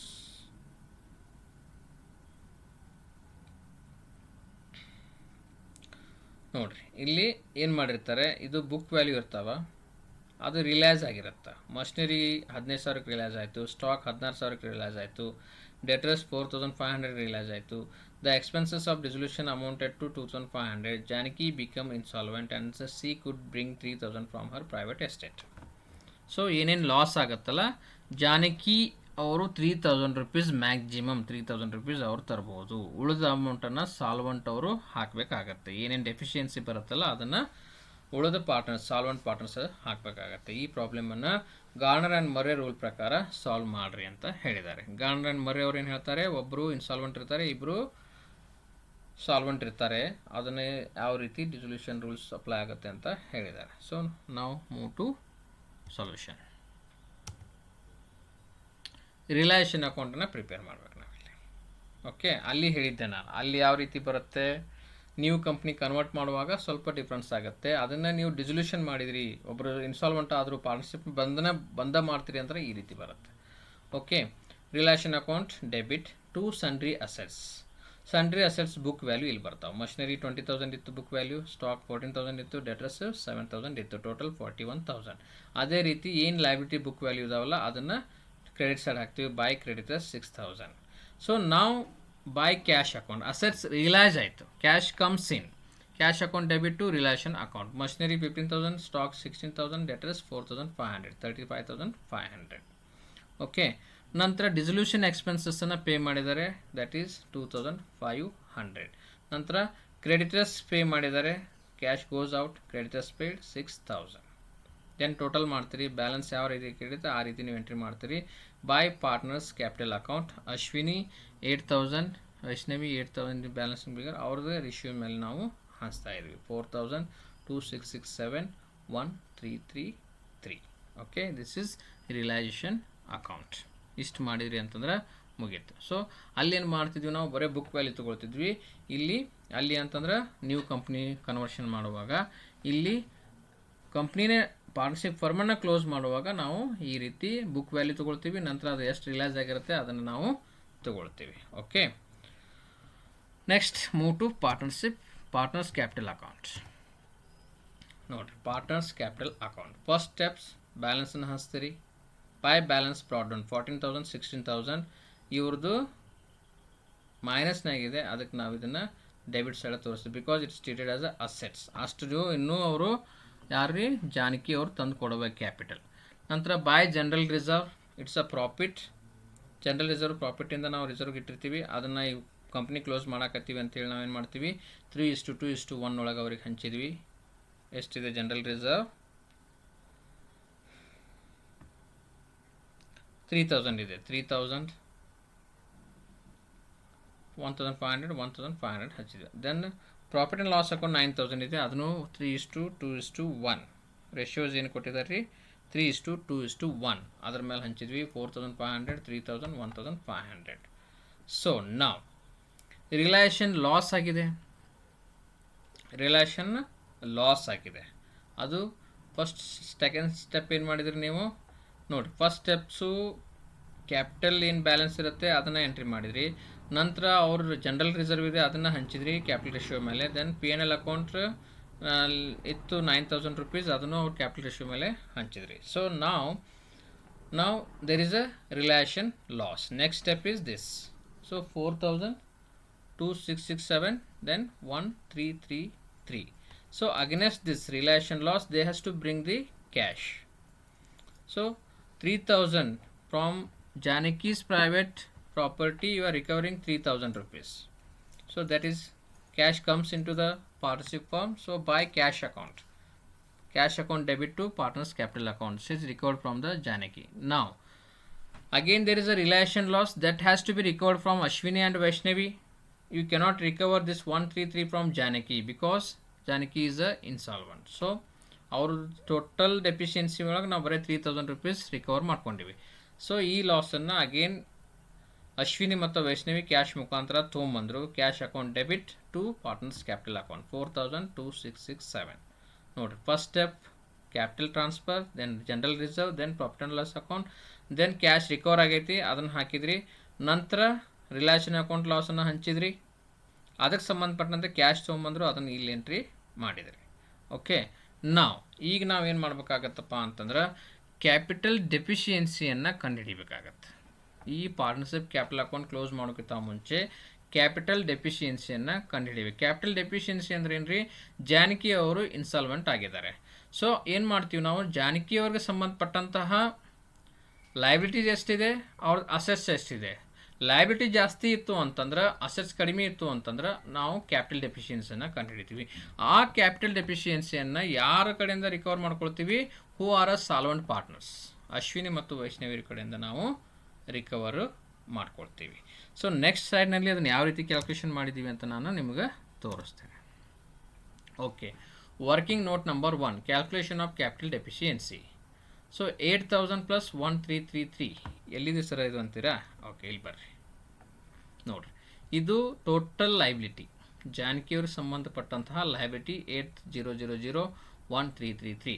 So against this ಅವ್ರ total assets ಎಷ್ಟಿದಾವೆ ರೀ, ಒಂದು 500 1,500, ಆಮೇಲೆ ರಿಕವರ್ ಮಾಡಿದ್ದು 3,000. ಇದನ್ನು ಮೈನಸ್ ಮಾಡಿದ್ವಿ ನಾವು ಅಷ್ಟೇ. ನೋಡಿರಿ, ಅದೇ ಮಾಡಿದ್ದೀವಿ ಇಲ್ಲಿ. 8,000 + 1,333 5,000 + 1,500 ಟೋಟಲ್ 7,333. ಇದರೊಳಗೆ ರಿಕವರಿ ಫ್ರಾಮ್ ಜಾನಕಿ 3,000 ರೂಪಾಯಿ ನಾವು ರಿಕವರಿ ಮಾಡ್ಕೊಂಡಿದ್ದೀವಿ. ಉಳಿದಿದ್ದೆಷ್ಟು ಕ್ಯಾಪಿಟಲ್ ಡೆಫಿಷಿಯನ್ಸಿ 4,333. ಈ 4,333ಯನ್ನು ವೈಷ್ಣವಿ ಮತ್ತು ಅಶ್ವಿನಿ ಅವರು ತಮ್ಮ ಪ್ರೈವೇಟ್ ಅಸೆಟ್ಸಿಂದ ಹಾಕಬೇಕಾಗತ್ತೆ. ಸೊ ಇದನ್ನು ಹಾಕಬೇಕಾಗಿತ್ತು ಅಂತಂದ್ರೆ ಅವ್ರದ್ದು ಹೊಸ ಕ್ಯಾಪಿಟಲ್ ರೇಷಿಯೋನ ನಾವು ಕಂಡುಹಿಡಿಬೇಕಾಗತ್ತೆ. Calculation of capital ratio of Ashwini and Vaishnavi, ಇದನ್ನು ಹೆಂಗೆ ಕಂಡುಹಿಡಿತೀವಪ್ಪ ಅಂತಂದ್ರೆ ನೋಡಿರಿ, ಪಾರ್ಟ್ನರ್ಸ್ ಕ್ಯಾಪಿಟಲ್ ಅಕೌಂಟ್ ಒಳಗೆ. ಸೊ ಅವ್ರಿಗೆ ಸಂಬಂಧಪಟ್ಟಂಥ ಹೊಸ ಕ್ಯಾಪಿಟಲ್ ಎಷ್ಟಿದೆ ರೀ, 14,000. General reserve 1,500, P&L account profit ಇತ್ತು 4,500. ವೈಷ್ಣವಿದು 16,000 1,000 3,000 ಇತ್ತು. ಸೊ ಇವ್ರದ್ದು ಹೊಸ ಕ್ಯಾಪಿಟಲ್ ರೇಷಿಯೋಸ್ ಏನಾಗುತ್ತೆ, ಯಾಕಂದ್ರೆ Janaki is a insolvent. So 20,000 1:1 is the new capital ratio. ಈ 4,333 ರೂಪೀಸ್ ಏನಿದೆ ಅಲ್ಲ, ಇದನ್ನು ನಾವು ಈ ರೇಷಿಯೋ ಮೇಲೆ ಅಶ್ವಿನಿ ಮತ್ತು ವೈಷ್ಣವಿ ಕಡೆಯಿಂದ ದುಡ್ಡನ್ನು ತೆಗೆದುಕೊಳ್ಬೇಕಾಗತ್ತೆ. ಸೊ ಅದನ್ನು ನಾನು ಇಲ್ಲಿ ತೋರಿಸಿದ್ದೇನೆ. ಇದು last steps. By Ashwini capital account, because ಜಾನಕಿದೇನು ಕ್ಯಾಪಿಟಲ್ ಡೆಫಿಷಿಯನ್ಸಿ ಇದೆಯಲ್ಲ, ಅದು ಅಶ್ವಿನಿ ಮತ್ತು ವೈಷ್ಣವಿನ ಕಡೆಯಿಂದ ರಿಕವರಿ ಮಾಡ್ಕೋಬೇಕು ನಾವು. 433 divided by 1/2. ನಂತರ by Vaishnavi capital account 2166. So ಇವ್ರ ಕಡೆಯಿಂದ ರಿಕವರಿ ಮಾಡ್ಕೊಂಡಿವಿ ನಾವು. ಅದನ್ನೇ ನಾವೇನು ಮಾಡಿದ್ವಿ, ಇವರಿಗೆ ಲೈಬಿಲಿಟಿ ಆದಂಗೆ ಆಯ್ತದು. ಸೊ ಅದಕ್ಕೆ ನಾವು to Janaki capital account 2167 2133. Okay, ಇದು ಬೈ ಮಿಸ್ಟೇಕ್ ಇಲ್ಲಿ ಎಂಟ್ರಿ ಆಗಿದೆ, ಇದನ್ನು ತೆಗೀರಿ, ಇದನ್ನೇನು ಎಂಟ್ರಿ ಮಾಡೋಕ್ಕೆ ಹೋಗಬೇಡ್ರಿ ನೀವು. So to Janaki capital account 2167 2166. So ಅಕೌಂಟನ್ನು ಕ್ಲೋಸ್ ಮಾಡ್ತೀರಿ. ಕ್ಲೋಸ್ ಮಾಡಿದ ಮೇಲೆ ಏನು ಬ್ಯಾಲೆನ್ಸಿಂಗ್ ಫಿಗರ್ ಇರುತ್ತಲ್ಲ, ಅದನ್ನು ನಾವು ಕ್ಯಾಶ್ ಮುಖಾಂತರ ಪಾರ್ಟ್ನರ್ಸ್ಗೆ ಕೊಡ್ತೀವಿ. ಸೊ 17833 17833 ಕ್ಯಾಶ್ ಅಕೌಂಟಿಗೆ ನಾವು ಟ್ರಾನ್ಸ್ಫರ್ ಮಾಡ್ತೀವಿ. Partners capital account debit to cash account. ಕ್ಯಾಶನ್ನು ಪಾರ್ಟ್ನರ್ಸ್ಗೆ ನಾವು ಕೊಡ್ತಾ ಇದ್ದೀವಿ. ಸೊ ನಿಮಗೆ ಡಿಫಿಕಲ್ಟಿ ಫೇಸ್ ಆಗೋದು ಪಾರ್ಟ್ನರ್ಸ್ ಕ್ಯಾಪಿಟಲ್ ಅಕೌಂಟ್ ಪ್ರಿಪೇರ್ ಮಾಡುವಾಗ, ಮತ್ತು how to calculate capital deficiency and how to calculate new ratios. ಇಲ್ಲೇ ನೋಡಿರಿ, ಇದು ಲೈಬಿಲಿಟಿ ಇರುತ್ತೆ. ಆಮೇಲೆ ಜಾನಕಿ ಎಷ್ಟು ರಿಕವರ್ ಮಾಡ್ಕೊಂಡಿರ್ತೀವಿ ಅದನ್ನು ನೀವು ನೋಡಿಕೊಂಡು ಕ್ಯಾಪಿಟಲ್ ಡೆಫಿಷಿಯನ್ಸಿನ ಕಂಡುಹಿಡಿಬೇಕು. ಓಕೆ, ಅದನ್ನೇ ನಾನು ಇಲ್ಲಿ ಮಾಡಿದ್ದೀನಿ. ಒಂದೊಂದು ಎರಡೆರಡು ಸಲ ನೀವು ಅದನ್ನ ಎಕ್ಸ್ಪ್ಲನೇಷನ್ ಅರ್ಥ ಮಾಡ್ಕೊಂಡು ಬಿಟ್ರಿಪ್ಪ ಅಂತಂದ್ರೆ ಏನೂ ನಿಮಗೆ ಪ್ರಾಬ್ಲಮ್ ಆಗೋದಿಲ್ಲ. ನ್ಯೂ ಕ್ಯಾಪಿಟಲ್ ರೇಷಿಯೋಸನ್ನು ಈ ರೀತಿ ನಾವು ಕ್ಯಾಲ್ಕುಲೇಷನ್ ಮಾಡ್ತೀವಿ. ನಾವು moving to cash account. Okay, ಇದನ್ನು ನೀವು ಕ್ಯಾಶ್ ಅಕೌಂಟ್ ಪ್ರಿಪೇರ್ ಮಾಡಬೇಕಾಗಿತ್ತು ಅಂತಂದ್ರೆ ನೀವು ರಿಲೇಷನ್ ಅಕೌಂಟನ್ನು ನೋಡಬೇಕು ಮತ್ತು ಪಾರ್ಟ್ನರ್ಸ್ ಕ್ಯಾಪಿಟಲ್ ಅಕೌಂಟನ್ನು ನೋಡಬೇಕಾಗತ್ತೆ. So by to balance brought down ಬಂತು 1000 ರೂಪೀಸ್. ಬೈ ರಿಲೇಷನ್ ಅಕೌಂಟ್, ಇದು ಎಕ್ಸ್ಪೆನ್ಸಸ್ಸನ್ನು ಪೇ ಮಾಡಿದ್ರಿ 2500. ಬೈ ರಿಲೇಷನ್ ಅಕೌಂಟ್ ಲೋನನ್ನು ರೀಪೇ ಮಾಡಿದ್ವಿ, ಅದು ಬಂತು. ಯಾಕಂದರೆ cash goes out from the company. Then Ashwini loan account 2000 rupees. ನಂತರ ಟು ರಿಲೇಷನ್ ಅಕೌಂಟ್ ಇಷ್ಟು ನೀವು ಅಸೆಟ್ ಸೇಲ್ ಮಾಡಿದ ಮೇಲೆ ಕ್ಯಾಶ್ ಬಂದಿದೆ. Cash account debit to realisation account 35,500. Then to partners capital account 4,000 2667 3000. ಇಷ್ಟು ಕ್ಯಾಶ್ ಯಾರು ಕೊಟ್ರಿ? ಪಾರ್ಟ್ನರ್ಸು ಕೊಟ್ರಿ. ಅದನ್ನು ಇಲ್ಲಿ ಎಂಟ್ರಿ ಮಾಡಿದ್ವಿ ನಾವು. ಸೊ ಇಷ್ಟು ಕ್ಯಾಶ್ ಇನ್ ಆಯಿತು, ಇಷ್ಟು ಕ್ಯಾಶ್ ಔಟ್ ಆಯಿತು. ಸೊ ಟೋಟಲ್ ಟ್ಯಾಲಿ ಆಗಬೇಕು ಕ್ಯಾಶ್ ಅಕೌಂಟ್. ಸೊ ಇದು ನಾವು ಈ ಕ್ಯಾಶ್ ಅಕೌಂಟ್ನ ಪ್ರಿಪೇರ್ ನಾವು ಯಾವ ಬೇಸ್ ಮೇಲೆ ಮಾಡ್ತೀವಿ, ರಿಲೇಷನ್ ಅಕೌಂಟ್ನಲ್ಲಿ ಏನು ಕ್ಯಾಶ್ ಬಂದಿದಲ್ಲೋ ಅದನ್ನು ತಂದು ಇಲ್ಲಿ ಹಾಕ್ತೀರಿ. ನಂತರ ಪಾರ್ಟ್ನರ್ಶಿಪ್ ಕ್ಯಾಪಿಟಲ್ ಎಲ್ಲಿ ಕ್ಯಾಶ್ ಅಥವಾ ಬ್ಯಾಂಕ್ ತೋರಿಸಿದ್ವಿ ಅದನ್ನು ತಂದು ಇಲ್ಲಿ ಹಾಕ್ತೀವಿ ನಾವು. ಓಕೆ, ರಿಲೇಷನ್ ಅಕೌಂಟ್ 2500 ಲಾಸ್ ಇತ್ತು, ಡಿಸೊಲ್ಯೂಷನ್ ಎಕ್ಸ್ಪೆನ್ಸಸ್ ಬಂದಿತ್ತು. ನಂತರ ಬ್ಯಾಂಕ್ ಲೋನನ್ನು ಪೇ ಮಾಡಿದ್ವಿ, ಅದು 6000. ದೆನ್ ಅಶ್ವಿನಿ ಲೋನ್ ಅಕೌಂಟು 2000, ಅವರಿಗೂ 2000 ಪೇ ಮಾಡಬೇಕಾಗಿತ್ತು ಅಶ್ವಿನಿಗೆ ಲೋನ್ ಸಂಬಂಧಪಟ್ಟಿದ್ದು. So this is the cash account. So my dear students, ನಿಮಗೆ ಏನೇ ತೊಂದರೆ ಇದ್ದರೂ, ನಿಮಗೆ ಯಾವುದಾದ್ರೂ ಕಾನ್ಸೆಪ್ಟ್ ಅರ್ಥ ಆಗದೇ ಇದ್ದರೆ ನೀವು ನನ್ನ ವಾಟ್ಸಪ್ ನಂಬರ್ನನ್ನು ನಾನು ಫಸ್ಟ್ ಸ್ಲೈಡ್ನಲ್ಲಿ ಕೊಟ್ಟಿದ್ದೀನಿ, ನನ್ನ ಮೇಲ್ ID ಕೊಟ್ಟಿದ್ದೀನಿ. ಅಥವಾ ನೀವು ನನ್ನ ವಾಟ್ಸಪ್ ಈ ವಿಡಿಯೋ ವಾಚ್ ಮಾಡುವಾಗ ನಿಮಗೇನೂ ತಿಳಿಲಿಲ್ಲ ಅಂತಂದರೆ ನೀವು ಕಮೆಂಟ್ ಮುಖಾಂತರನೂ ನೀವು ಕ್ವಶನ್ಸನ್ನು ಕೇಳ್ಬೋದು. ಸೊ ಡಿಯರ್ ಸ್ಟೂಡೆಂಟ್ಸ್, ಇದು 2018 question paper. Okay, once again I am requesting you students, please subscribe my YouTube channel and click on bell icon. And if you like this video, if it's really helping you for your examination, you please like for this video. So if you subscribe, if you click on bell icon, and if you like the video, then it is a motivation for me to do more videos and to help for your exams. Thank you for now.